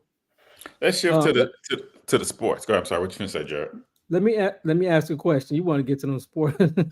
Well, if you would have said it, I would have tried to wrap it up. Let me ask a question. This maybe a weird question. I'm gonna try to word it in a way that it makes sense. Okay. If you look at your lifetime, and I'll answer it first, and you just be honest, tell me what you think. But if you look at your lifetime, rap music, hip hop, it's a way of life. It's how you dress, it's how you speak, how you carry yourself, it's how you think about the world. You know, it's everything to me. But it's also just entertainment, also. But if you look at your lifetime up to this point, is there anything other than hip hop or rap that has had the most influence or given you the most enjoyment or taken up the most time in your life? You know, reading the blogs and back in the day, the magazines. For me, that's rap. Like I've always liked it, followed it, listened, you know, been into it my whole life. Is there anything besides hip hop that is bigger in your life? Like, are you more, has sports been a bigger part of your life? That's the obvious thing, sports. But it's Yeah, like, but it goes you have hand to in name hand. one thing. Sports and entertainment, you know what I'm saying? They go hand in hand. So, But can you nail it down to one thing though? Like, for me, is rap the biggest influence. I'm pushing 50. I still every day read Complex, read Two Dope Boys, Rap Radar, you know, to see who's doing what album. I barely listen to rap, but I'm still reading about, you know, what's going on in the rap world. I still feel young at heart to where I'm connected to hip hop, but there was a time where I was disconnected. But my first true love has always been R&B singing, and it's not that I could sing or nothing like that. It's just what I gravitated to. You know, it's just what I had on the radio. They're both here and there for me. You know what I'm saying? Like, to me, rap, it took hip hop a while to mature because, and I got to give credit to Jay-Z, Kanye, and Nas, that we have their start, we have their middle, and we still have their continuation. Where a lot of artists from the 80s, they just stopped and disappeared, stopped making music and stuff like that. You know what I'm saying? Not contributing. And Jay is not contributing like he once was, but Nas is. You know what I'm saying? So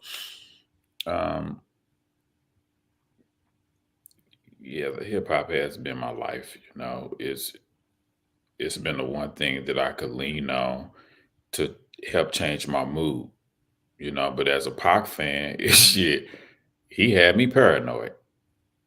Shit, he's rapping. I'm living his life. You know, death around the corner. But you know what I'm saying? I ain't no street dude like that, but his energy, I never heard an artist like Pac that deliver soul into their music. He's the first artist that I connected with that spoke heartfelt about his mom and his music and shit. Like I could feel his music. He didn't have the best production in the beginning, but you know, I could feel his music and stuff like that. So I was excited when he got with Death Row because his raps were matched with better beat selection. And it was like, yeah, he gonna be a star. I told y'all this cat gonna do it. And 9 months later it was over. So hip hop, R&B, they neck to neck to me. Rodney, what do you got? What do you think? It's not hip hop, it's music in general for me.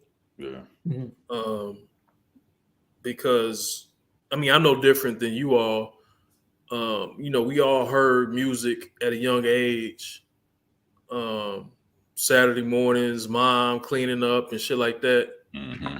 For me, it was no, for me it wasn't that. For me, it was my dad. It was my dad, like he would be in the living room with the record player playing all kinds of shit. And, I'm kind of just, ear hustling on the side. Mm-hmm. So hip hop is not my first love. Music is my first love. Mm-hmm. And then as time went on, then I, migrated and incorporate. Well, not I won't say migrated. I incorporated hip hop into it because to this day, like my favorite artist is not a hip hop artist, and so yeah, for me, it's not hip hop; it's music. And for me, I had to use headphones to play some of the hip hop music that I got off into. I couldn't play it loud because it was filthy, it was cussing and stuff like that, but it really moved me, it entertained me. Whereas with my R&B music, I could play that and everybody in the house, enjoyed it. But if I was listening to my hip hop in my radio system that had the headphones with it, if I moved too far and the jack come out and you hearing Ice Cube talking about the bitch all this shit, my mom was like, turn that, she ain't trying to hear that. So I got a question. So you guys, like Squeak, you've known me since what, 87, 88, no, 88, somewhere, yeah, 6th grade. Jay, you've known me since high school. So when I say my favorite artist is not a rapper, who do you think that is? Just an R&B singer. I'm gonna say it's either Marvin, Stevie, Prince, probably Prince. Yeah, Prince. Okay, you guys know me. Listen, then. Yeah. Listen, when you said record player, you brought back, like, I could picture my old house. Mhm. Like, things were rough in those days. Things have always been rough in the world. You know what I'm saying? But you bring back, like, just hearing record player. I can picture that big long record player with the 2 speaker, the cabinet on the side. Floor model TVs. Yeah. That old furniture that's been in the family forever. Those were like some good times. I know what you're talking about. Record on the record player when it was like a stack of records that they would play in the house loud and everything was just peaceful. So yeah, you bring back some good memories when you say record player. Yeah, because I would imitate my father. Well, in a sense, I would, because I wouldn't necessarily be in the room when he playing it, but I hear it. So when I got a chance, I would play those records. And to this day, I will hear something and know it's a sample, and the first thing I'm doing is finding what that sample is. And once I find what that sample is, I download it to my phone. And my wife hates it, but I will play a game in a minute. Like, oh, y'all hear that song? I got the sample right here. Want to hear it? You know what I'm saying? Like, nobody want to hear that shit. So I will do that shit in a heartbeat, nigga. I will play song for song, like, where it came from, because motherfuckers don't know. Mm-hmm. But yeah, like, so yeah, music is my first love. Hip hop comes later. I follow an Instagram page just for that shows me the original and the track that I'm hearing now, you know what I'm saying, and where a sample come from. And as I get off into this vinyl collection, I just find peace trying to find the original and diving into that nostalgic of that record player, Yeah. That's what's up in my man cave right now. It ain't set up yet, but it's about to be. I'm building my collection. So yeah. Okay, fellas, let's transition. Let's see if we can hit these other topics in 20 Okay. minutes. Let's talk about that Dodgers contract. You two have to take this one. I've heard about it. It's the $700 million 7-year contract for the pitcher, right? He's a pitcher. Yep. He's a pitcher. Yeah. He's a pitcher and a hitter. Yep. He Mhm. plays both positions. It's a 10-year contract. Yep. 10-year. What's the other position? Pitcher and what else? Well, he's a designated hitter. Designated hitter. Oh, okay. So he So- has a good batting average. Mhm. So he's a 2-time MVP. Mhm. And he's he's a 2-time MVP. He's one of the top pitchers when he's healthy, and he's one of the best hitters when he's healthy. But the Good point. caveat to this contract is he has deferred like $680 million of that money to allow the Dodgers to go get other players to surround him. Well, hell, they got an all-star lineup already, but he deferred $680 million of that money. So, well, what's your question? What's the question about it? What did we think about it? Yep. What is your take on it? Which you're giving a good take. This stuff I didn't know about this. What's It's- his age, Rodney? Is it good for baseball? Is it bad for baseball? Does it make sense? It is good for. I mean, he was already playing in LA, Anaheim. so it doesn't really change anything. I mean, I know the Dodgers are a more premier franchise, but he's still in LA. It's not going to bring more eyeballs to the sport, I don't believe. It's just going to put more pressure on the Dodgers that they got to win, because now they got a motherfucker that they paying $700 million to over the next 10 years. So I don't think it really does. I don't really think it moves the needle fan wise, because like I said, he's staying in the same area. It'd be different if maybe he went to he was already in LA. So what if he went to New York, or maybe he went to some other city, maybe it would shift something, but he's still in the same spot. He making $700 million. It's just putting more pressure on that team that they got to win. So Anaheim is LA? Yeah. Oh, I always thought there was a up north somewhere. Okay. Yeah, Anaheim. Anaheim is LA. Okay. It's in that area. Okay. I wouldn't want to be the first. 70 million, 10 years. That sound good. Man, that's a long damn time. That's a long damn time. So good. That's good money. He Caveat to that, it's in California. They're gonna tax the shit out of him. So Stephen A. he said it on his on First Take. He said that if he gets 70, his contract's 70 million, he probably gonna take home 38. That's crazy. That's crazy. 38. Like I need if I'm him and I need y'all to work out something to where like I get a tax break or something. Like set me up as a corporation or something. Like How the hell you? I don't know. Like I can't see myself losing that. Like that's the thing, man. I don't ever want to be like that. I don't want to be rich on paper, but not have it. I don't like that. You know what I'm saying? Like, but if and I'm not saying these numbers are verbatim, but if I go from 1 million, I'm making 1 million a year, getting 500,000 out of that after taxes. If I go to 50 million a year, and now I'm getting 25 million after taxes, am I losing money?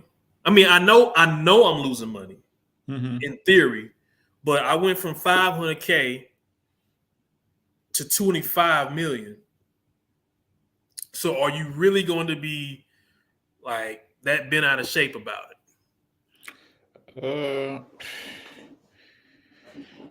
I think No. after a while you will be shit. Once you see like everybody, is he married? I don't think so. Yeah, that's So the you thing. say if I'm making $500K off my contract after taxes, and then I sign a contract for 50 million, and then I'm getting 25 million after taxes, I'm gonna be pissed. I mean, well, I'm gonna, yeah, you gonna be pissed obviously because they taking a lot of money, but I went from 500,000 to 25 million. Is that not a risk, or not? I would say a risk, but wouldn't you sign up for that? Yeah, you're gonna sign up for it, but shit, there also should be ways where y'all should be able to show me how I don't have to blow all this money. I mean, shit, we pay more taxes as citizens than what Amazon pay. Jeff Bezos, all this motherfucker. You know what I'm saying? This motherfucker can file divorce and give up damn near 20 billion and still be straight. Like, cut me in on that shit. You know what I'm saying? What do I need to do? You know what I'm saying? Sign me up for this shit. Like, just getting it ain't always it. Like, show me the smart way to do it. Show me how I can preserve this money. I ain't just into making this money and then having y'all take what y'all want out of my money. I ain't just like, okay, you could do that when you're 15 and all that shit, but shit, when you know better, man, come on now. Like, there's too many accountants in this world. Like let's come together. Like, let's put a team together. Like, sign me up as a side entity where I'm a corporation or something like that. Don't just sign me up as no player. Like, that's how I'm looking at it. You know what I'm saying? Like I said, I wouldn't want to be the first to have no 700 million contract, because the person coming behind you about to get to 720, 730. Now, But that's how shit happens. I mean, yeah. you're never going to be the most paid, the highest paid player forever. It's progression. Yeah. So even though his contract is more than Deshaun Watson, I've been trying to compare the two. His contract along with Mahomes. Like, don't Mahomes have a 10-year contract as well, but it's like 250 or 240? It was like four. It's like four something. For something for 10 years though? Yeah, like 450, somewhere around there. So he has the highest contract in all of sports, right? Who? My man for the Dodgers. Now, but like I said, 680 million is deferred. But that part throws me off. Deferred at his expense with no kickback? It's deferred to the Dodgers to do whatever they want to do with No. He's still going to, I mean, baseball contracts are guaranteed. Right. So he's getting 700 million. Okay. So it's a matter of when is he going to get it? Is he going to get paid 70 million starting next year? No. They pushing the money. They're just moving the money around to where they won't be handicapped to where they can't do.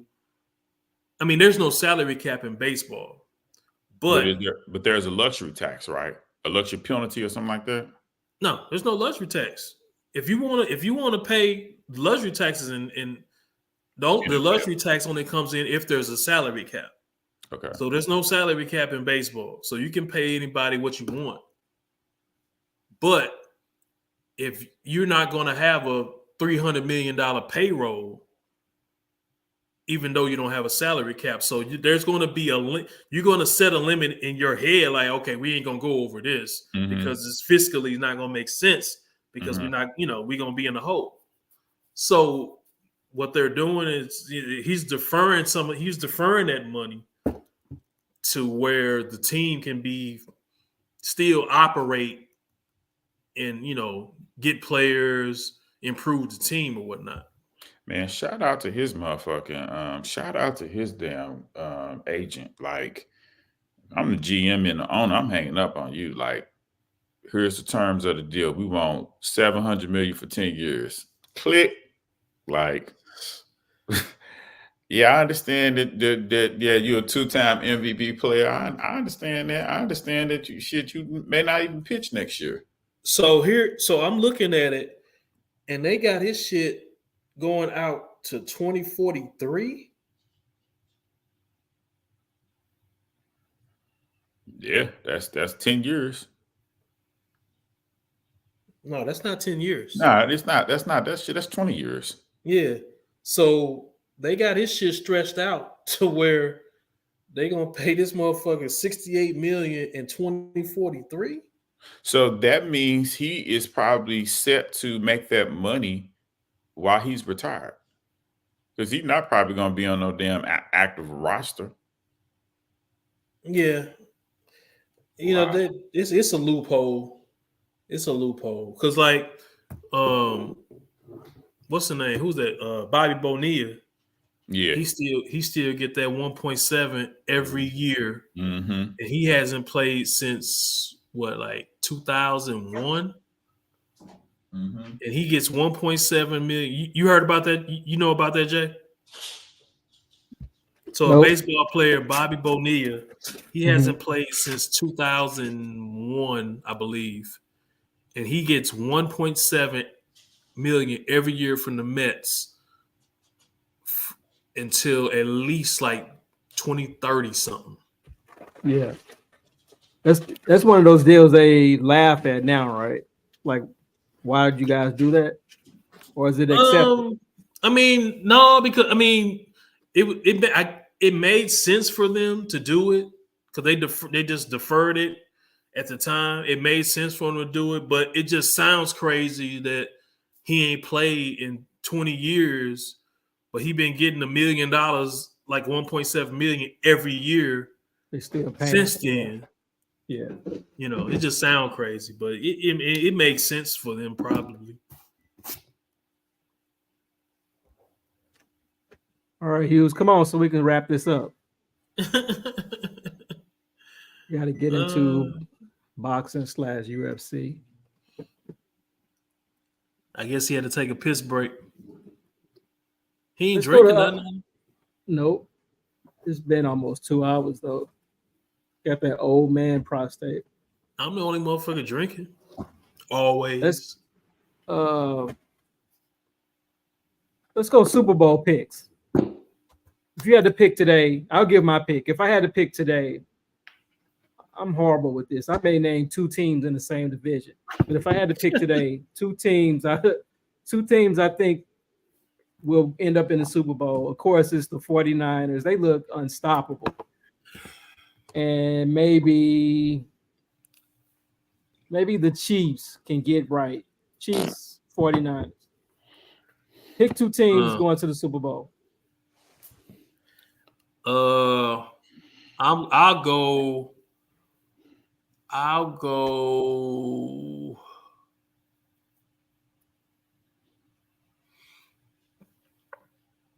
Chiefs not going. You know what? Man, I don't know because Baltimore's not going. There's only 2 teams left. Baltimore. I'm just thinking out the AFC. Baltimore's not going. Chiefs not. If Baltimore doesn't go, they're going to be the number 1 seed. Miami's not going. Buffalo's not going. Shit, I hate to say the Chiefs because they're not good enough to go, but I don't think Baltimore going to do anything. I think they're going to flame out. Cowboys. You don't think the Cowboys? Well, that's an NFC. Yeah, you're right. You're horrible on this. I'm thinking AFC. Go ahead, Squeak, if you got something, because I gotta think now. So from the AFC, you have it will come down to Buffalo, Kansas City, and Baltimore. And whichever one of them want to get in there, but Cleveland is making a run. They just have to make the deal with Joe Flacco. Like if they make Joe Flacco a deal, because he's bouncing back on the practice squad and being the starting quarterback. So he possibly could get shipped out of Cleveland. But if Cleveland keep him, they can make a nice run. Cleveland has a good defense behind Baltimore, and they have a solid offense. So Cleveland can be the sleeper from the AFC that may they definitely can compete with Baltimore. Cleveland definitely can compete with they could definitely compete with the Kansas City Chiefs. So I discredit Miami Dolphins from the AFC.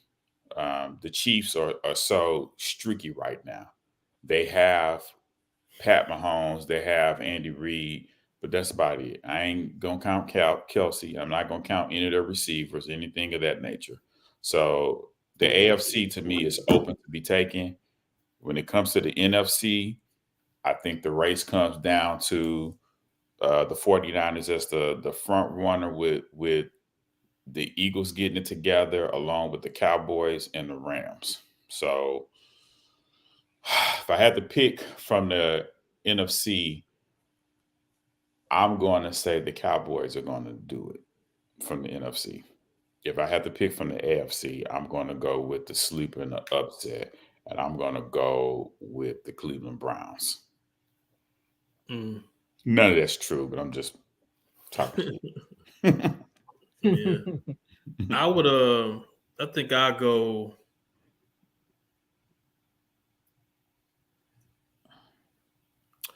I mean, I'm looking at it. There ain't much to choose from the AFC. It's all hit and miss. Both sides. Because you talking about Buffalo. Buffalo is in the 11th spot. There's only 7 teams that make the playoffs, Mm-hmm. and they're in the 11th spot. I don't trust Baltimore. I damn sure don't trust Miami. And we need to bring this back up. Squeak he said Miami is going to the Super Bowl this year too. Well, he bet me that 49ers was going. Him and Ant. I probably have to go 49ers Ravens at this point. Yep, I have to go 49ers Ravens. I think something scares me with Brock Purdy. And he's good, but something scares me about him. Talking about his durability. No, I think he's durable. I think when he gets flustered, I think he's the weakest link on their team. He is the weakest link on their team, but if the other motherfuckers keep everything away to where he just got to do what he got to do. Yeah.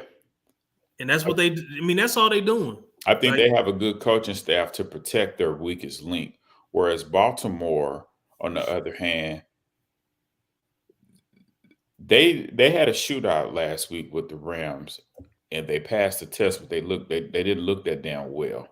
But they did pass the test. Like Lamar did bang back with Matthew Stafford. I would tell you the big NFC team that ain't a test though. That's the Rams. Like they 6-7. I mean, but that's an explosive offense versus your explosive offense. You know what I'm saying? And you gotta that even though you at home, you have to answer that call when somebody is coming in your backyard putting points on the board. Their defense to me failed them. But the biggest NFC letdown to me is the Detroit Lions. I thought that this year was the year they were going to get it together, and they all over the place, along with the Eagles. It's their quarterback. I think so too. Yeah, speaking of the Detroit Lions, right? Yeah. Goff has regressed. I think so too. So that's kind of why they're struggling. But if he gets back on track, then they'll be okay. Can you name a quarterback that you would put in Detroit that you think would push their team forward? If you had to swap a quarterback and get rid of Goff, who would you grab? Patrick Mahomes. Yeah. Yeah. I mean, yeah, Mahomes. That's about it. Because to me, Lamar Jackson doesn't make them better. Mm-hmm. Josh Allen doesn't make them better. Mm-hmm. Tua doesn't make them better. Like, nah. Like to me, you put Patrick Mahomes there, and you know, What it makes. about CJ Stroud? What about him? Still trying to figure that out. Like, I understand he's putting up numbers. You know, I'll come back on him next year and see what he do. I would. The only other quarterback I would put in Detroit is my man from the Chargers, Herbert. I don't trust him. Herbert. I I trust him over Josh Allen. I don't trust him. But the You trust Eagles, Herbert over the Bills quarterback. Huh? You got Herbert over the Josh Allen, the Bills quarterback. Yes. I don't know about that one. Josh Herbert Allen. from the Chargers. Yes. Okay. It's their head coach. It's their offensive coordinator and their head coach. It ain't him. He can ball. I think, and you said the Eagles was the other letdown team. I think the Eagles just need to. They just need to run the football. Like, I think they're counting too much on Jalen Hurts to throw the ball. And now I think they just need to run the ball, get more balanced, and then I think everything will be all right with the Eagles. But right now, it's just like they don't have an identity. You know, they run the ball, 10, 15 times, and then everything else is just trying to get A.J. Brown or Devontae Smith the ball. But I think they just need to become more balanced, and the Eagles will be all right. I mean, that sounds good on the offensive side, but shit. What you got to say about the defensive side? Hey, if it wasn't for, they were right there last year, and it was a bad call that cost them the Super Bowl. So, you get that offense together, they'll be all right. Yeah. Okay, let's go to boxing and UFC. Let's try to see if we can breeze through these. Devin Haney fought this past weekend, put on a great performance against Regis Prograis at 140 pounds, took his belt. It was a WBC belt, right? Mm-hmm. Yeah, WBC. Yeah, took his belt. Everybody's talking about the fight. Everybody's talking about Devin versus Tank, Devin versus Rolly, Teofimo, Garcia. Everybody talking, Devin against, who's going to be next for Devin. Great performance. What's your take on the fight, Hughes? I thought it was a good fight, man. Devin really proved me wrong. Going up 5 pounds, he carried that weight well. He was too fast. He was too quick. He was too smart, too athletic for Regis. And once Regis started feeling that power, Regis never stopped coming forward. It was a great, entertaining fight. I would have liked to see Devin put a little bit more punishment on Regis a little bit. Not do nothing stupid, but just keep using your athletic ability and just punish his ass to the body a little bit more. Because I do believe when he looks back at the tape, he can see that he could have stopped that boy. You know what I'm saying? He didn't have to, but he could have. You know what I'm saying? But I thought it was a great performance. I thought he passed the test, and I thought he proved a lot of critics wrong about him not having no power. I'm one of those critics that said that he got something in him because he hit Regis with a straight right hand, and Regis felt it, and Regis couldn't even do nothing with him. It was like his first time boxing. I think the sky's the limit for Devin. I definitely think he would be the favorite if he faced off against Shakur. I definitely think he would be the favorite if he faced off against Teofimo Lopez. Now, when it comes to Tank, I do not think he would be the favorite. I think he could win the fight, but I don't think he would be the favorite. You know what I'm saying? It would be like a 50-50 because true boxing skills versus a slick puncher.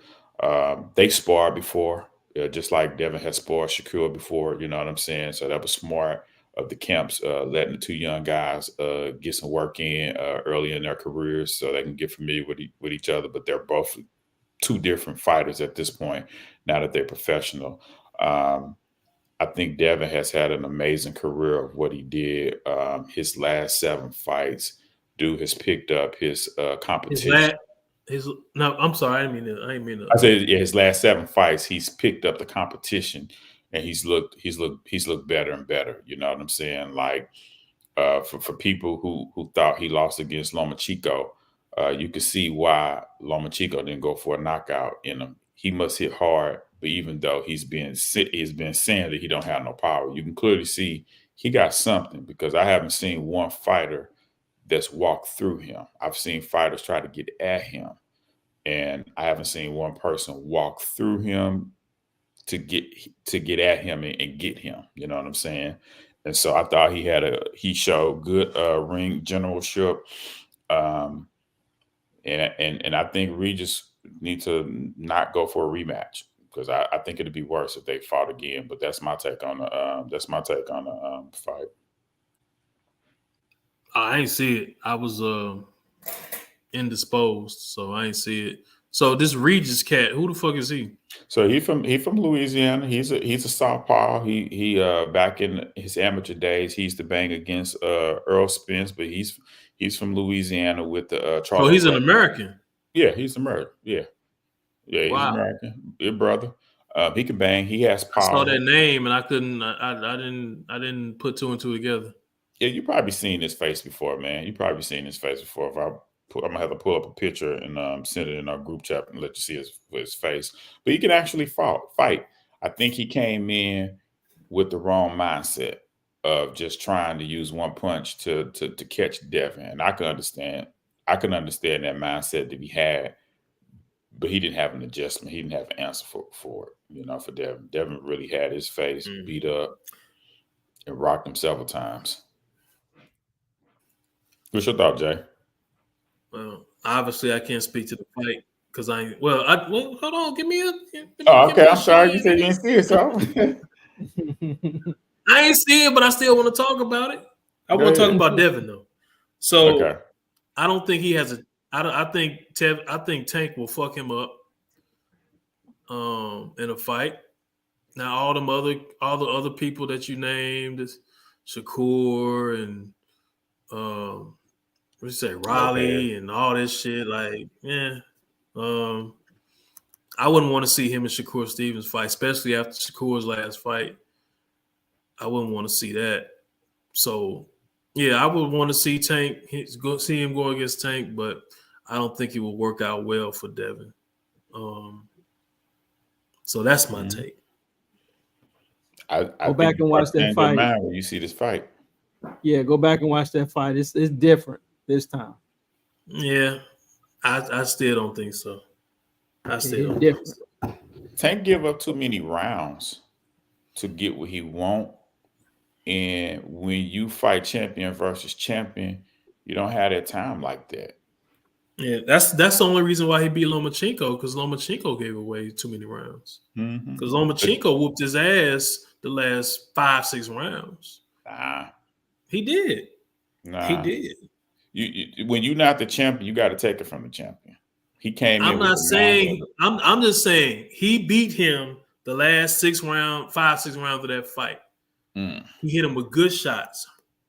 Damn near hurt him. I say, but he gave away the first half of the fight the same way he did with fucking Teofimo Lopez. I say if you go to any Lomo fight where he's dominated and won a fight, he don't look like that. Like when he is in control of a fighter, he'll beat your ass and punish you and embarrass you. And he wasn't doing that with Devin. He did it the second half of the fight. I don't think so. He did come back the second half. Man. The same way with Lopez. He gave away the first half of the fight. He did. He almost took that fight from Devin. That's a tit for tat, and you fighting the champ. You fighting the champion. Like, you're not gonna get no credit for that. You can't go tit for tat and be here with it and expect to get the decision. You are the challenger. You have to rise above the champion. But listen.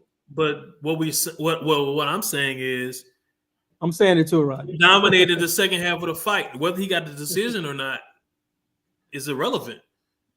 But he dominated the second half of that fight. A lot of people think he won that fight. Yeah, everybody except him. He demanded a rematch. Lomo?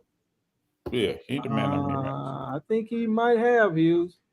I think he was in the ring, was a little disbelief. Yeah, I think he was. I think they don't want that rematch.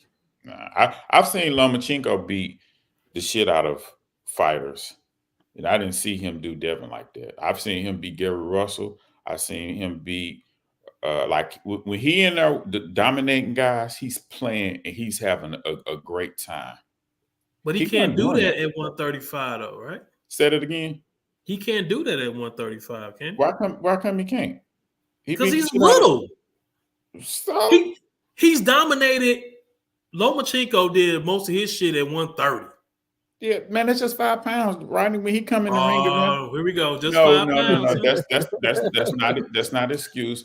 These dudes spar and train with guys that's bigger than them and on the same level. So that's not no excuse. But he's not a big he. So can Lomachenko fight at 140? Yeah. No, he can't. He can't. He can't carry that weight. He's not a big guy. All you got to do is go back to any of his fights at 135 and see what he comes in the ring at on fight night. His ass is 140 plus. He can't. Yeah, he can carry the weight. He cannot go. Lomachenko will never fight that high because he's not going to be it. Okay, can he go in there and fight at 140? Of course he could, but he does not stand a good chance of winning at that weight. He is best at 130. And at a stretch 135. He'll never go up that high. He doesn't lose any foot speed. He doesn't lose any hand speed. He only gets stronger. He's never going to 140, Squeak.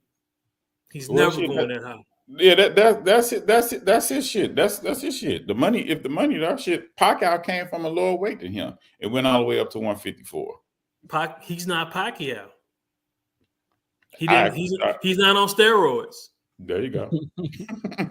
He's not on steroids. Yeah, he's natural. There you go. I he's not. That. So he's not putting on weight like that. So what? He came in at 122, 126. He's 126. So 126 and hydrate now. That's still 140 though, man. That's all weighing 140. He's a small guy. He's a small guy, and I don't see him being able to put, and that's why you never really hear a lot of talk about him moving up. Like, he'll catch motherfuckers coming through that division, but you don't hear nothing about him going up like that because I think in his mind, he know that's not for him. So what's fighting at 140. So what's your reason you think he never fought Tank Davis? Because he's a bigger, stronger opponent. Huh? Because what? Because he's not easy to beat. What's the reason you think he never fought Shakur? It's probably money and not easy to beat. He hit 135 before they did. But it wasn't by choice though, because he was a 130 champion and he had to go up to 135 to get a fight. Yeah, I mean that was what Bob Arum was. He had to go up to 135 to get that fight because he was him at 130. I just felt I know like you're the fight doctor. I ain't trying to. No, I felt to me. What I know from watching him, he do pity pat punches, and once you hit his ass and crack him, he starts shutting down. That's what Lopez did. Lopez flashed a right hand at his ass and caught him with it, and he was doing pity pat punches. And if he don't overwhelm you with the shit, that's quickness. If he don't overwhelm you with that, then you know you could catch and counter and see the shit he doing. He has foot speed. He has hand speed, but he ain't really like He's man. small. He's small. But Teofimo small- Lopez is a big dude fighting, and he a big dude fighting at 135. The small don't mean nothing though, right? Small don't mean nothing. It do. He gets overwhelmed by bigger guys. Like guys who really shouldn't be at 135. He gets overwhelmed at that because he shouldn't be at 135. He's best at 130. But he has to go up to get those big fights. So he's fighting guys that he even shouldn't be at 135. He gets overwhelmed. And he gives away the first half of the fucking fight before he finally decides, like, I need to really try to do something, use my foot speed, use these angles that made me so good. And by that time, it's fucking too late, and he loses the fight. Yeah, see, I think his biggest thing is that his inability to make adjustments. That's why I think his biggest setback is. Or he makes adjustments too late. Yes. Same, 6 in one hand, 6 dozen in the other. Yeah, I think that's his big, as a professional, as long as he's been doing it at his high IQ, that's his biggest downfall. Something that shouldn't be. It's over for him though. So I think so too. Yeah, too old. Yeah, it's over. I mean, but he can still make money. Yeah. Go ahead. Yeah, he'll still make money, but yeah, it's time for the young guys to take over. Is this the UFC portion of the podcast? This will be real quick. UFC, I think is 296 this weekend. The headliner is Kobe Covington versus Leon Edwards. Yep. I got if I'm betting Covington, but if in my heart I want Leon to win. Leon is the brother from the UK. Covington is the Trump white guy. To sum it up, but I got Covington to win. It. He's a tough guy. Can't take that away from him. Hughes, who would you pick to win? I'm picking Leon to win. Well, I'm lying. I want Leon to win. I think this is a Dana White setup fight for Leon, and I think they got Kobe Covington in the background cooking like they have. You know what I'm saying? And this was a fight. I think they looking at it like this is not an easy win for Kobe, but it's dangerous for Leon because he was really losing against Usman, and he got that kick in. And Kobe, I think you can call him probably a slow starter. That's exactly what he. Well, here's the thing, though. Lomo. Here's the thing. He won the first round against Usman. He won that first round and then just lost everything else. You know what I'm saying? And was on the verge of losing the damn fight. Had Usman not got up, he could have kept his ass on the ground. Really, what he should. He really should have. He really should have took a page out of GSP book and kept his ass on the ground. He would have won that damn fight. But that's neither here nor there. It's a dangerous fight for Edwards because Kobe is a live dog. Now he may talk that Trump shit, but just that boy comes prepared. He's explosive. He's athletic.